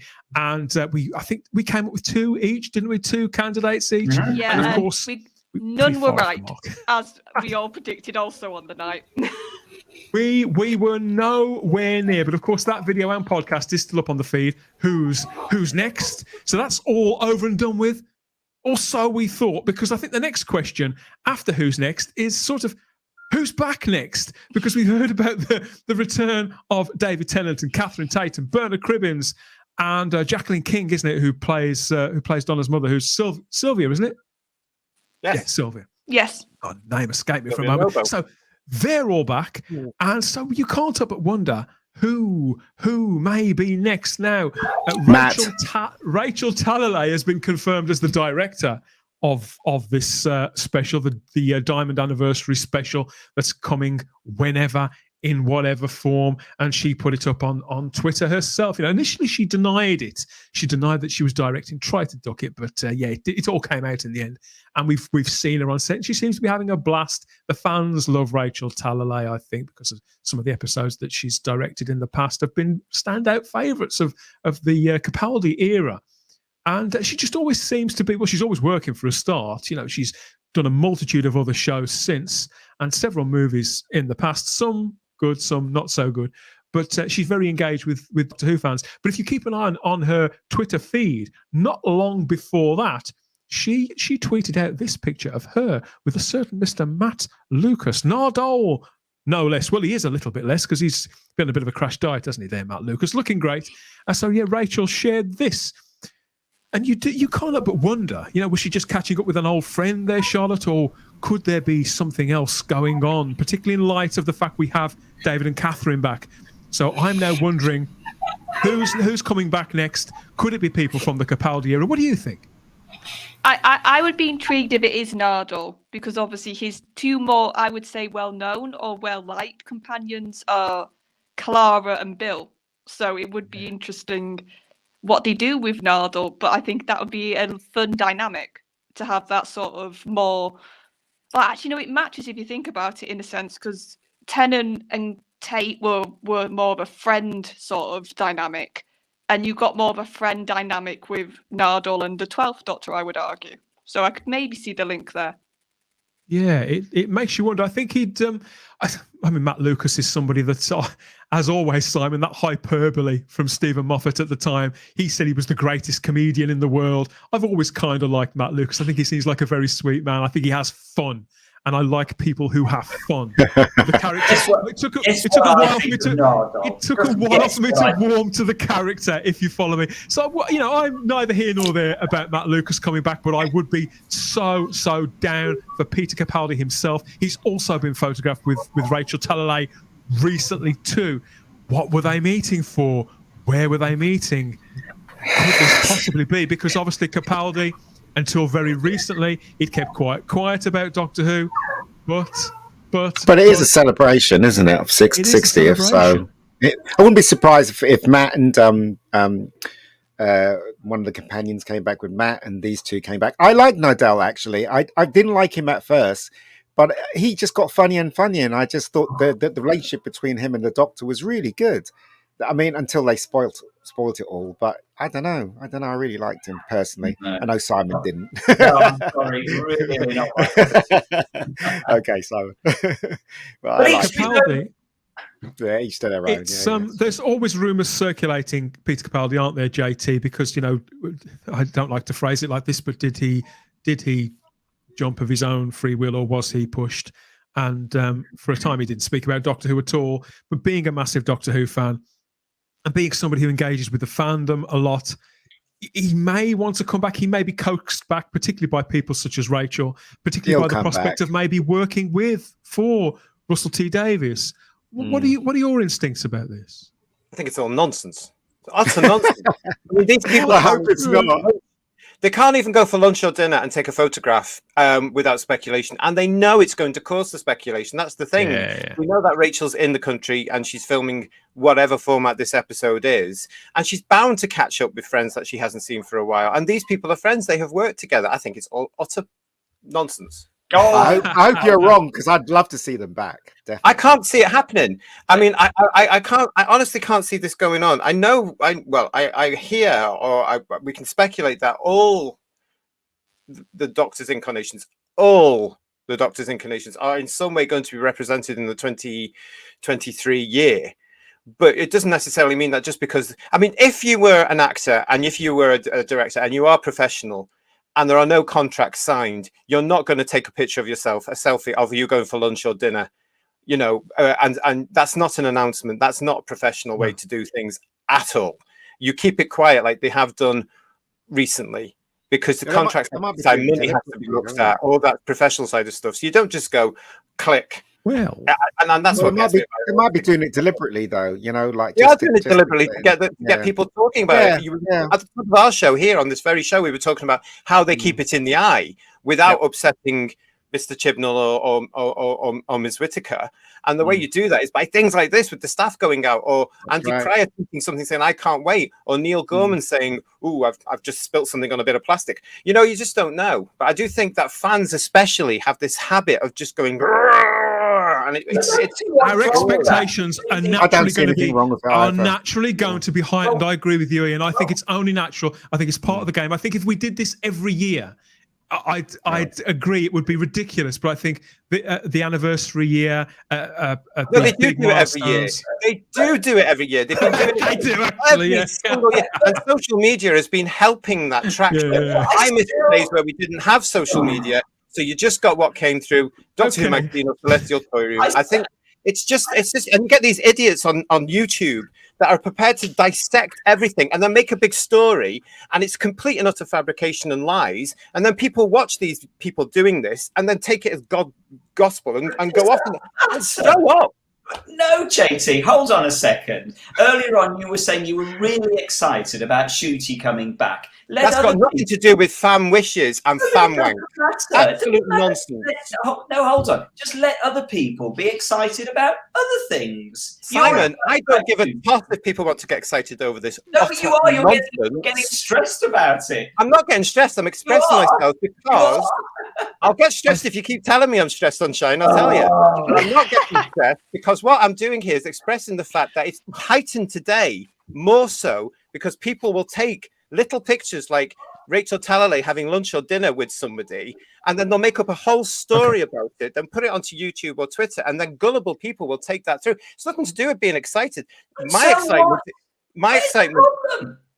I have a problem with it. You can deal with the fact I have a problem with it. I do have a problem with it because I think it's utter bullshit. I think it's nonsense. And I think it's taking things out of context completely. And I think, again, as I've said before on the previous series of this, I think if people just calm down a bit and just enjoy the fact you don't know what's going on, you don't need to have to break a story every 2 minutes. And some of the stuff that these people are breaking is utter rubbish. Because we now live in an age of channels like BBC News. It used to be BBC News 24, where there's this sort of the news machine must be fed, and I think that obviously social media and new media does feed into that, doesn't it, Charlotte? Maybe we're all guilty of it to some degree. After all is said and done, I do hope that Matt makes an appearance and Peter makes an appearance and Nadal makes an appearance, because we are talking about 60 years of Doctor Who, and it'd be great to celebrate, and have them appear. I think it would be wonderful. Personally. Moving on slightly, I can see what you mean, JT, about that photograph. It's a shame that people in the chat can't see what I mean. But I'm going to stick my guns on this. You cannot listen to people on YouTube and take it as gospel. That's my point. That's what I'm trying to get at. You're on YouTube. You're very welcome to it. So we've got pictures. So just to move on a little. So from that picture, which, as you said, was taken at lunch, JT, and you would think they are professionals. They know people are going to speculate. Here I am with my friend and colleague, Peter Capaldi. It'd be very gullible to not think that people were going to latch onto that, put 2 and 2 together and come up with 4. It's done deliberately, isn't it? I'm also going to throw this in the equation. What about if people don't know they're having their photograph taken, like here, where we see Peter Capaldi with Sue Virtue, that's Stephen Moffat's wife, and on the right there, that's Louis Theroux. Now, you may think, who gives a F that Louis Theroux's there? But Louis Theroux has been on location with the Doctor Who crew in Camden last week, wasn't he? Putting together documentary material. This could be putting 2 and 2 and 2 and 2 together and coming up with God knows what. But okay, and that does appear to be Loki standing behind Louis Theroux. I'm not sure what he's doing. I think it's Loki. Looks like it. But these things, and this just all comes into the brew somehow. I've no idea who the other people are, what occasion this was, but yeah, people are putting this together as well. Louis Theroux, Sue Virtue, all these people. It's fun though. It's fun to speculate. I think it's fun. I think it's fun. And in all seriousness, I can think of better things to do which are fun. Okay.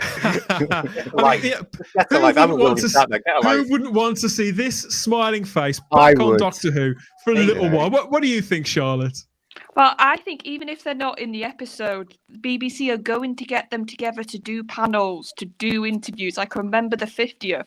We had a lot of the Doctors, classic and new, do like the convention circuit, do these special things for the 50th. So even if we don't see them in the episode, I think there's a good chance we will at least see, when it comes to just the actors doing press, doing interactions, doing all that fun around the 60th. They might not be in the episode. So we don't even know if it's an episode, Charlotte.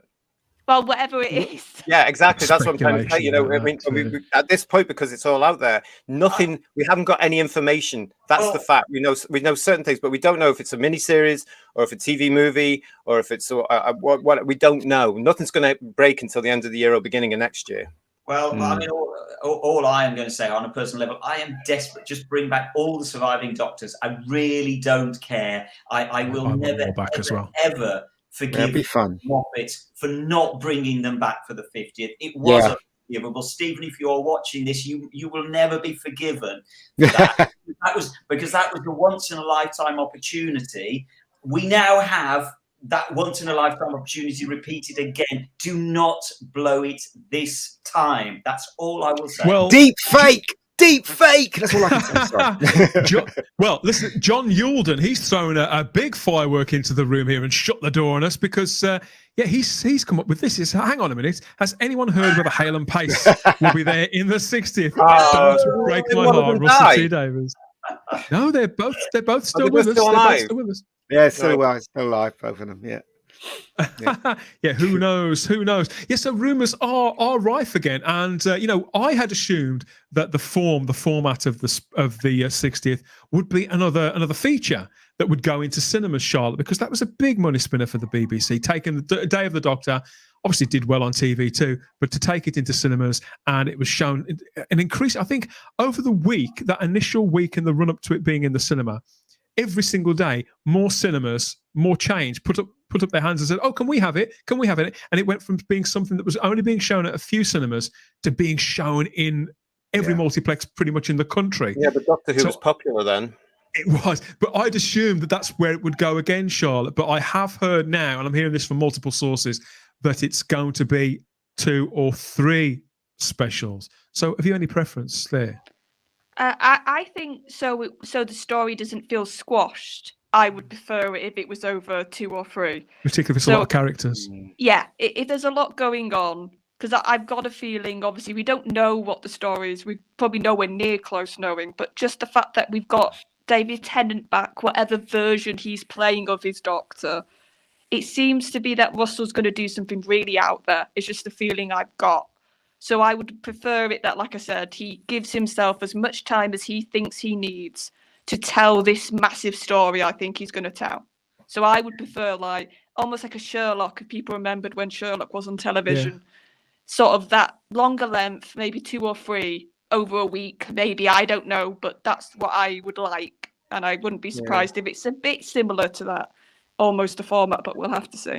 I'm expecting something very similar to Torchwood Children of Earth, where it's on like for an hour every night or something. Stripped, in that's one what they week, call it, isn't it? in the anniversary week. I mean, we've got to remember, and this is again where fans don't remember, the show is not popular in United Kingdom. It has failed, and everything's riding on David Tennant bringing this back now, ready for a new series in 2024.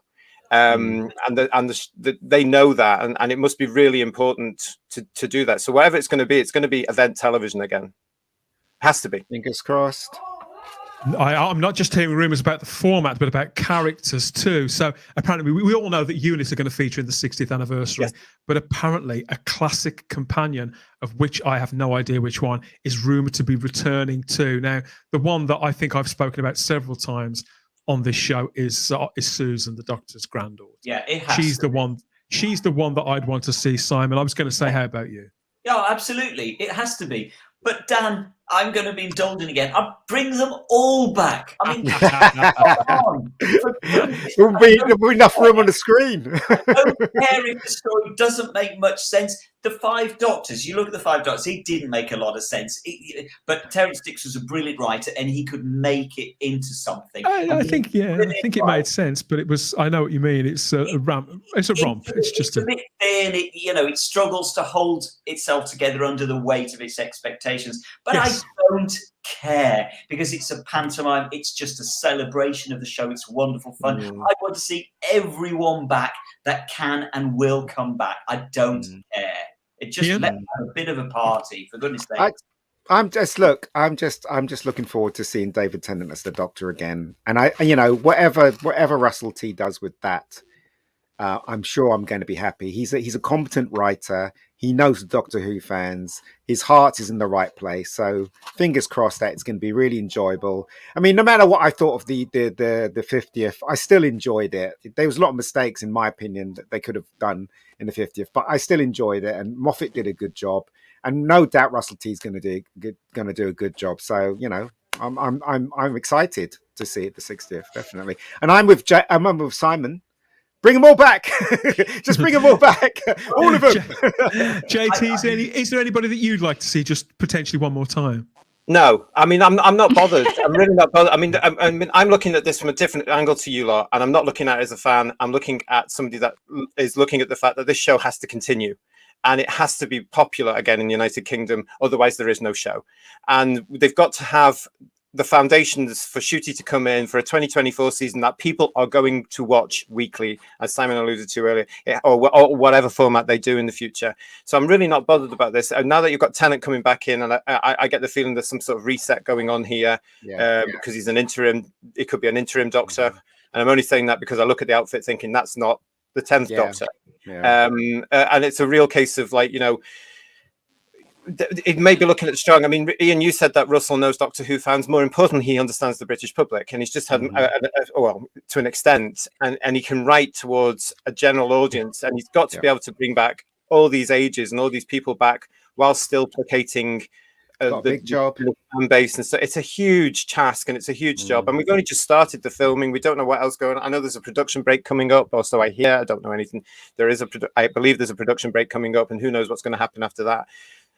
I'm just quite happy at the moment just to wait and see, and not really listen to speculation or anything like that. I'll wait and see what comes through the official channels and when they want to tell us. I'm really happy to do that.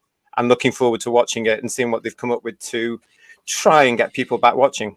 I mean, the simple fact is that a classic companion, I think if they were a major part of the story, they'd either have to be worked in as if it was a character people were.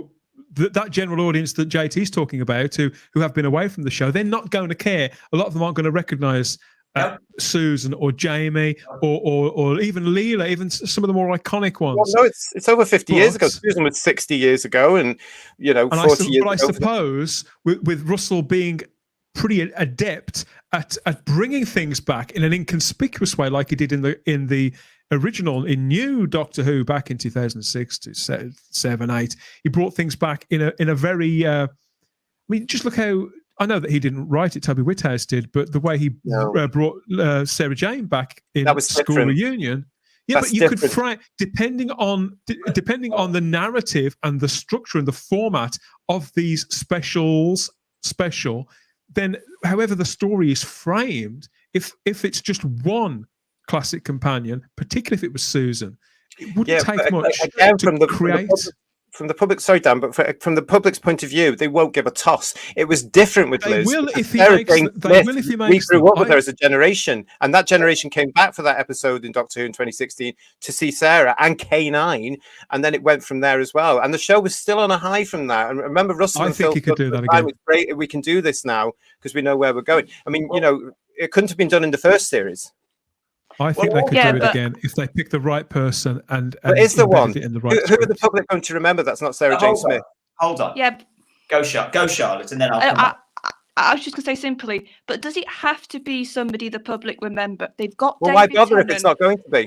No, this is my argument. They've got David Tennant, they've got Catherine Tate.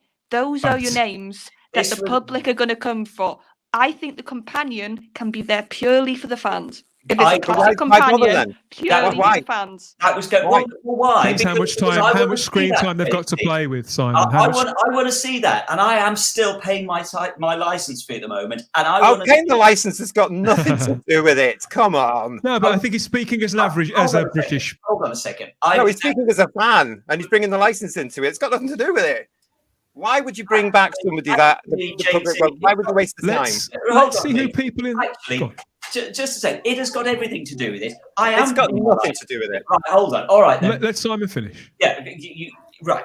The point I'm trying to make is that Charlotte made as well. I totally agree. Does it matter whether the public remember these companions? As long as the story is right, as long as the story is good, those characters, there are going to be characters in the story anyway. If some people out there, me, remember them and appreciate them, that's fine. If people don't remember them, as long as the story is good and the characters are well written, it doesn't matter whether people remember them or not, because there will be people out there that do remember them. Well, we're going to have to agree to disagree, because the only can certainly see both sides to the it. public will gravitate to is K9. That's the only one I can think of because it's iconic. But it doesn't matter whether the public gravitate to them or not. As long as it's a good story, it's well-written script, and there are good actors in there playing good characters, it doesn't matter whether people remember them or not. I'm going to ask you, why bother? Because I want to see them, and other people. Okay, so you want to see them? That's cool. We'll agree to disagree. Move on. To be fair, people doing the chat, but then again, we're all Doctor Who fans, aren't we? So of course we do. I can certainly see both sides again to this equation. Vanessa Law says, "Look at us squabbling like real Doctor Who fans." Got to say, we've had several suggestions from Joe Grant, Mickey Smith, Adric, K9, JT. Who else? You've seen virtually every companion suggested. Stephen Taylor. I just want to say I'm not going to be cancelling JT.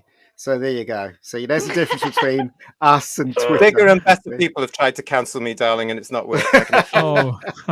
Who would Unstoppable do that? JT. I'm going to have to throw another one out there. So, yeah, that's the companions dealt with. The other rumour is that there will be these multiple specials, and that one classic creature is going to be brought back. I have this from a source which I trust that the Yeti could be making an appearance in one of these specials. Now, again, Yeti, a creature that hasn't been used in New Doctor Who, last appeared, sort of. Yeah, we did see a full one in the 5 Doctors. This is the kind of move that I feel Russell T Davies would pull in the 60th anniversary special, because big lumbering monsters are big lumbering monsters. The casual audience wouldn't need to have seen or to have recognized or remember these characters to get the general gist of this big hairy monster with big sharp claws lunging out of the darkness at Doctor's companions. Would they, Charlotte? No, if it's a creative design, if it's a design that you can just look at it and go, wow, like that's all you need for a monster. And I think the Yeti also is a clever move because of the animations. Because a lot of fans sort of saw that story for the first time who were younger. So it's actually would tie in nicely to that, I think, if they did do the Yeti. And obviously the link with Unit, because we know Unit's back. So that's also a link there. So there's a few things I can see story-wise and why sort of what's been going on in the show, I can see why Yeti would make sense. What do you think about this one, Ian? Do you remember the Yeti? I do remember the Yeti, and if it looked like the way that the Yeti's painted there, that would be awesome. Because that thing looks real right there, especially the hands and everything. That looks stupid. That looks really daft. I love it. I absolutely love it. I mean, monsters are monsters, aren't they, JT? You any warmer to this idea? No, of course not. The Daleks. If you're going to bring something back, you have to bring the Daleks back. It's their 60th as well. People not fed up of Daleks? I do kind of agree. No, but people fed up of Daleks. Again, I'll speak for the public. The public love the Daleks. That's why they're in the parade over the weekend for the Jubilee. The fans may be fed up with them because contractually they have to be in every series. But the fans haven't been watching. The public certainly haven't been watching. If you're going to do a 60th anniversary, I would like to see something new as a baddie. I would love to see the Daleks in there because it's their 60th as well, and they made the show. We've got a few suggestions for monsters and villains here in the chat, Ian. The Vok robots from the Robots of Death. Yeah. We haven't raved about the Robots of Death. This fantastic. Stream, That's right there in my heart. I love those. David Hammond says the Daleks are overused. Yeah, maybe, but David on that do one. love them. The problem is, David, they have to be in it because contractually they have to be seen every year. Otherwise, we didn't get them back in 2003. In 2003, for when the agreement was signed. Remember, there was a point before the show came back where the Daleks were gone because the new team, and it's a shame John hadn't been around because he would have told them how to deal with the nation of state. But the new team nearly lost them, and then they found their way. So now they know what they've got to do, and there is a contractual obligation there. So that's why I would say it's more likely that the Daleks should be on screen next year because I guess they have to be. Jack Thursby asks, who painted that Yeti? That's this one. This is Lee Binding from T Lady Design. And this is the front cover to the reconstructed animated DVD, isn't it? DVD and Blu-ray. Yeah. I know. I've got it on my shelf. I'm trying to remember what it is. Those claws that get me, that big hand gets me. It's really, really cool. It's really cool. It is a really cool piece of artwork. Nifty, isn't it? Very, very nifty. The Third Doctor says the Daleks are overused, but they've been used so badly from Moffat onwards. But Richard Brooks says Daleks done right, please. So the Lord Thoth says the Daleks are like Batman's Joker. Love to hate them. The Daleks abide, says Carol Jude. Oh, don't. Somebody's watching that, and we'll take that as an episode title. Could be. This is almost certainly going to be a subject we return to, Ian, because I think we all love speculating about, we know who's next, but who's back next? We're not going to have concrete answers for a while. Well, maybe we will. I don't think that Russell T Davies will be able to keep everything under wraps or anything under wraps for too much longer. There's a ravenous, not just the fan community, but the press, the media, and the new media. And I share some of these frustrations of yours, JT. I think I want to know as little as possible in many respects, but I do enjoy the speculation. And I think there will as be long as we take it with a pinch of salt. I think there will be certain leaks because that's sort of healthy and that's how production teams do work. And we are dealing with people that know the show inside out because they were responsible for bringing it back and making it hugely successful. But what always gets me, and I'll make this clear, is grasping at ideas just because it's in your head and turning it into a rumor. That's where a lot of this goes story altogether. And that's what I find annoying because it's just silly. And there are certain YouTubers that we all know that are sitting there doing this. Well, they're sitting in the bath or something. They'll say, "Oh, I quite like that idea. I'm going to make that into a rumor." And I just find that ridiculous. And they're the people that need to grow up. And on that bombshell, we will be talking about more of who could be back next, more speculation about the 60th anniversary of Doctor Who. And there is some sort of special that's coming before that, but I can't remember. Blonde for the Jubilee? I can't. It'll come back to me. Oh yeah, so keep them coming. Let us know in the comment section. I knew that was coming. For how long? No, I had to find it first. I haven't used it for a while. So yes, let us know who you'd like to see in the comment section. And while you're there, please, hit the little thumb symbol. That's the like button. Subscribe. subscribe to the channel, and click the cloister bell so you get the notifications about what we're doing next and when we're doing it here on Type 40 Live and on the Type 40 podcast.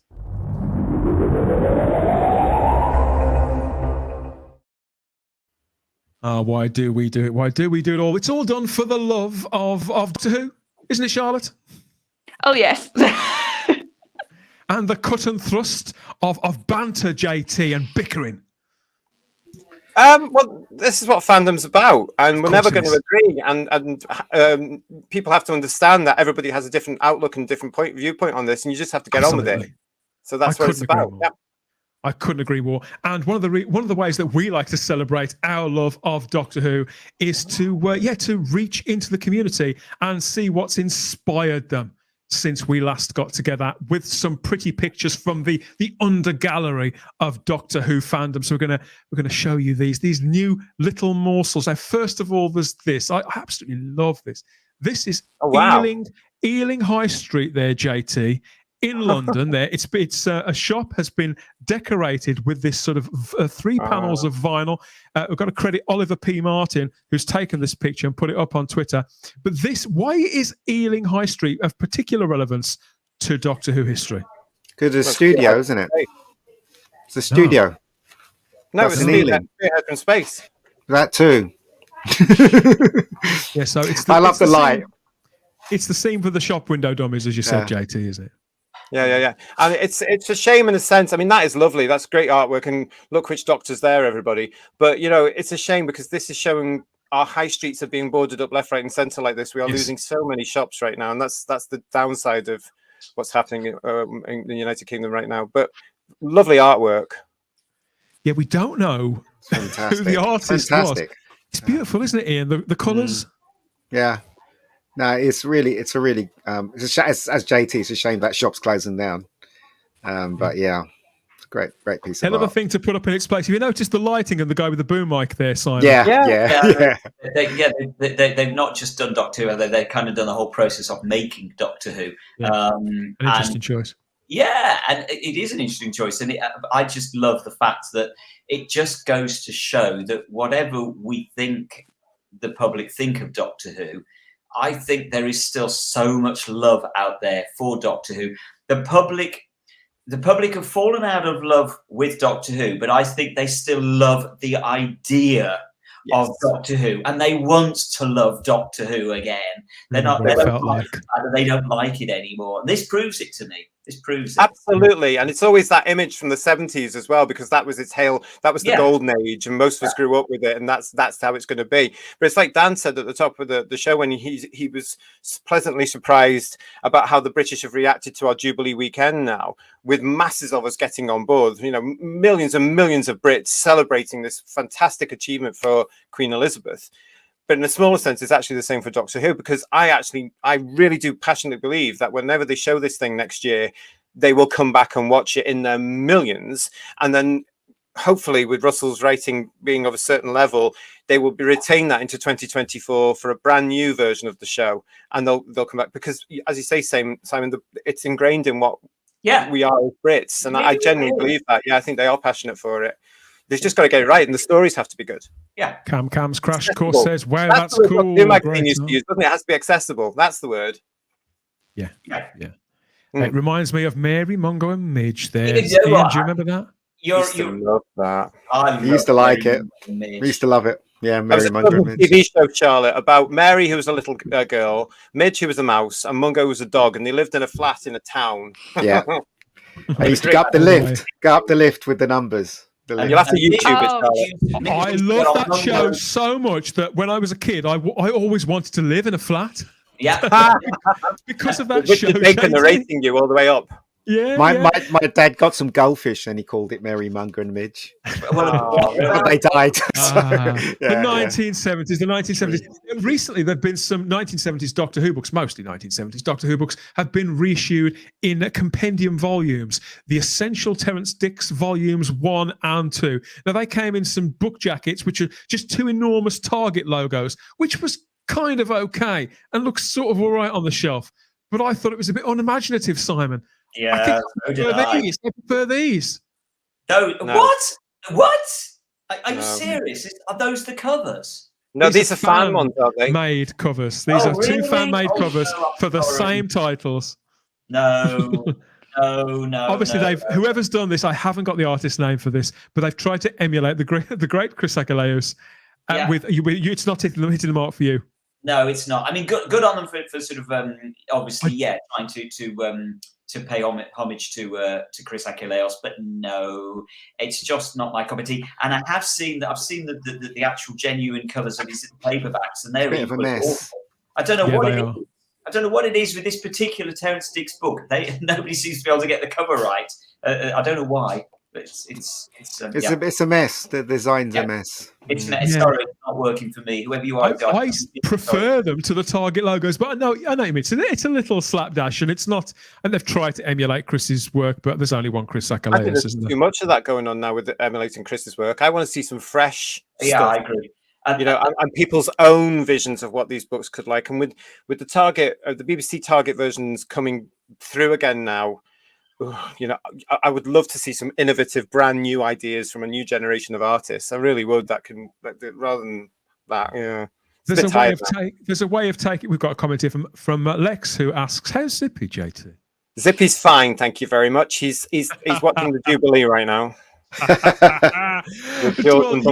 If you weren't impressed by that, I think there's one artist, one of many artists that we've kept an eye on over the last few months, and he's got a new work out. This is Oliver Arkenstall Jones' latest piece, inspired by the invasion.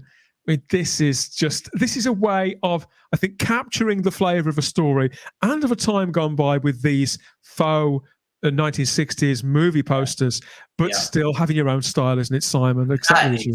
Oh, absolutely. That's what he's just saying about having your own style and bringing something new to it. I love how he's got the creases. Oh yes, yeah.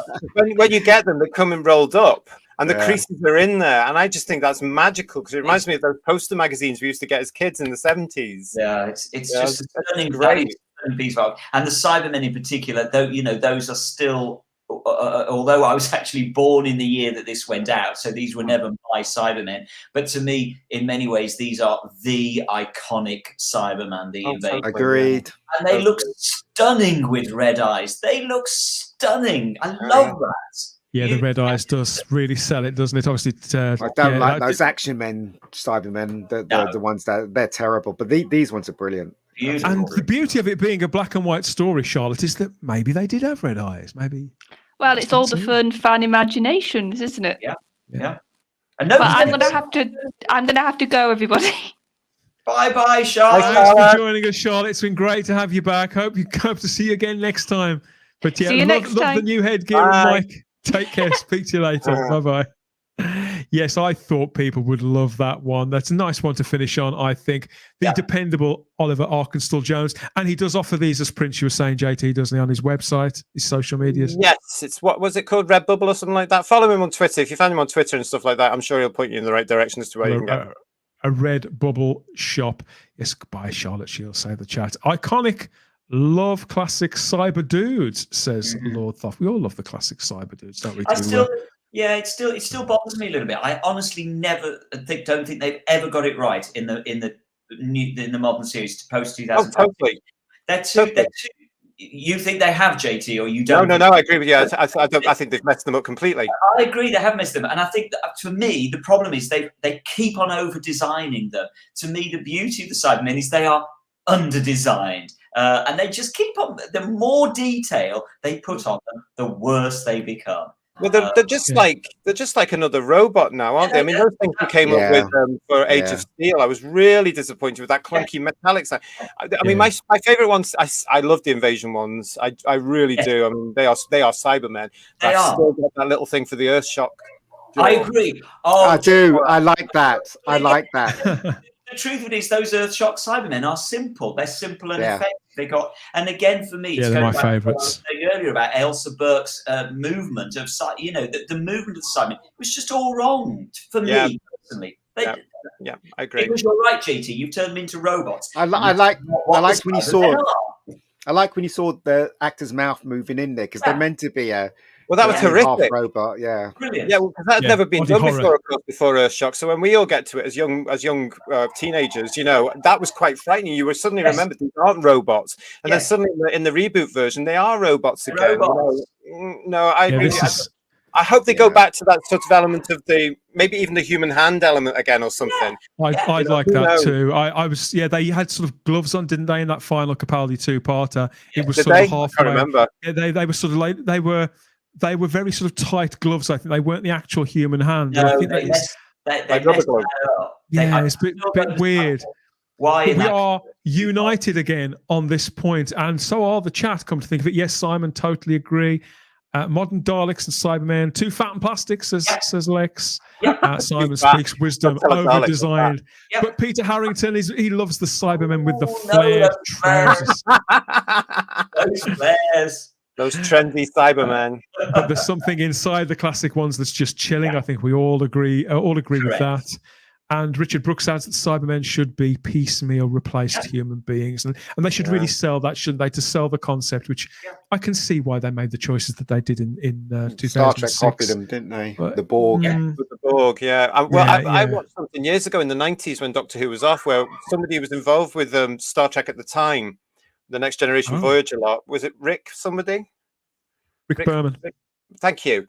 And he was at a Star Trek convention, because apparently they have conventions, which is another thing they've copied from us. And he said that when they mentioned something about this whole Cybermen Borg thing, he said, "Oh yeah, basically we took Doctor Who's Cybermen and put them into Star Trek." Yeah. And I thought, well, someone slapped him. He actually owned up to it. I have never seen that. Well, let's not forget as well that the Avengers did exactly the same thing. They stole them as well, and they had to buy the courts. The devils. No, it's true. But it shows you how. I mean, let's just hope that Russell is a bit more, because the way he wanted the Cybermen now was not to scare the children. Nothing was supposed to scare the children too much, was it? I would like to see a little bit brought back now, Russell, where you are scaring the little dears a little bit, because I think they may need it. They need the imagination. And some new monsters. That's what we're going to get loads of them. I think we'd all love that. Let us know which monsters you'd like to see brought back for the 60th anniversary, maybe, or even facing you to death as Doctor. Beyond all of that, or what kind of new creations would you like to see? Should we nick something back from Star Trek just to get them back for the Borg all those years ago? What have they given us? Blue aliens? No. Let's have the Doctor as a falcon. Yeah, why not? Let us know in the comment section or through our social media, Instagram and Twitter at Type 40 Doctor Who, or come and join us at the Type 40 Facebook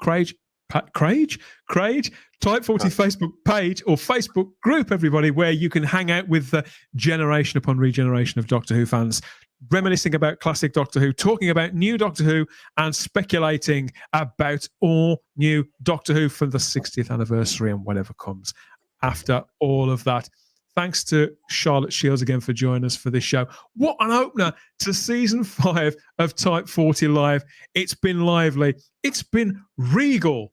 It's been a blast, everybody. Thank you all. Thank you all for your company. Happy Jubilee. Yeah, happy Jubilee to everybody. Let us know what you're doing and how you're doing it. And we hope you do enjoy the bank holiday weekend. Meet us back here again next time for more Type 40 Live. Thanks again, Ian. Thanks, Simon Horton. And thanks to JT. We've had a blast. Thanks to everybody who's been watching along in the chat. Let's have one last look. Bye again. Great to see you all, says Vanessa. Law, subscribe! And Lord Thoth reminds people, what an awesome show, Ian. I've missed you guys and Gal, and we've got some happy Jubilees and great show from Tony there. Yeah, have a great weekend, everybody. Enjoy it. Jubilee. Thank you, everybody. Yeah, it's been fantastic. We'll be back with more Type 40 Live very, very soon. But that's it for this time. We always have the time if you have the space here at Type 40. Good night. We'll speak to you soon. Bye, everyone.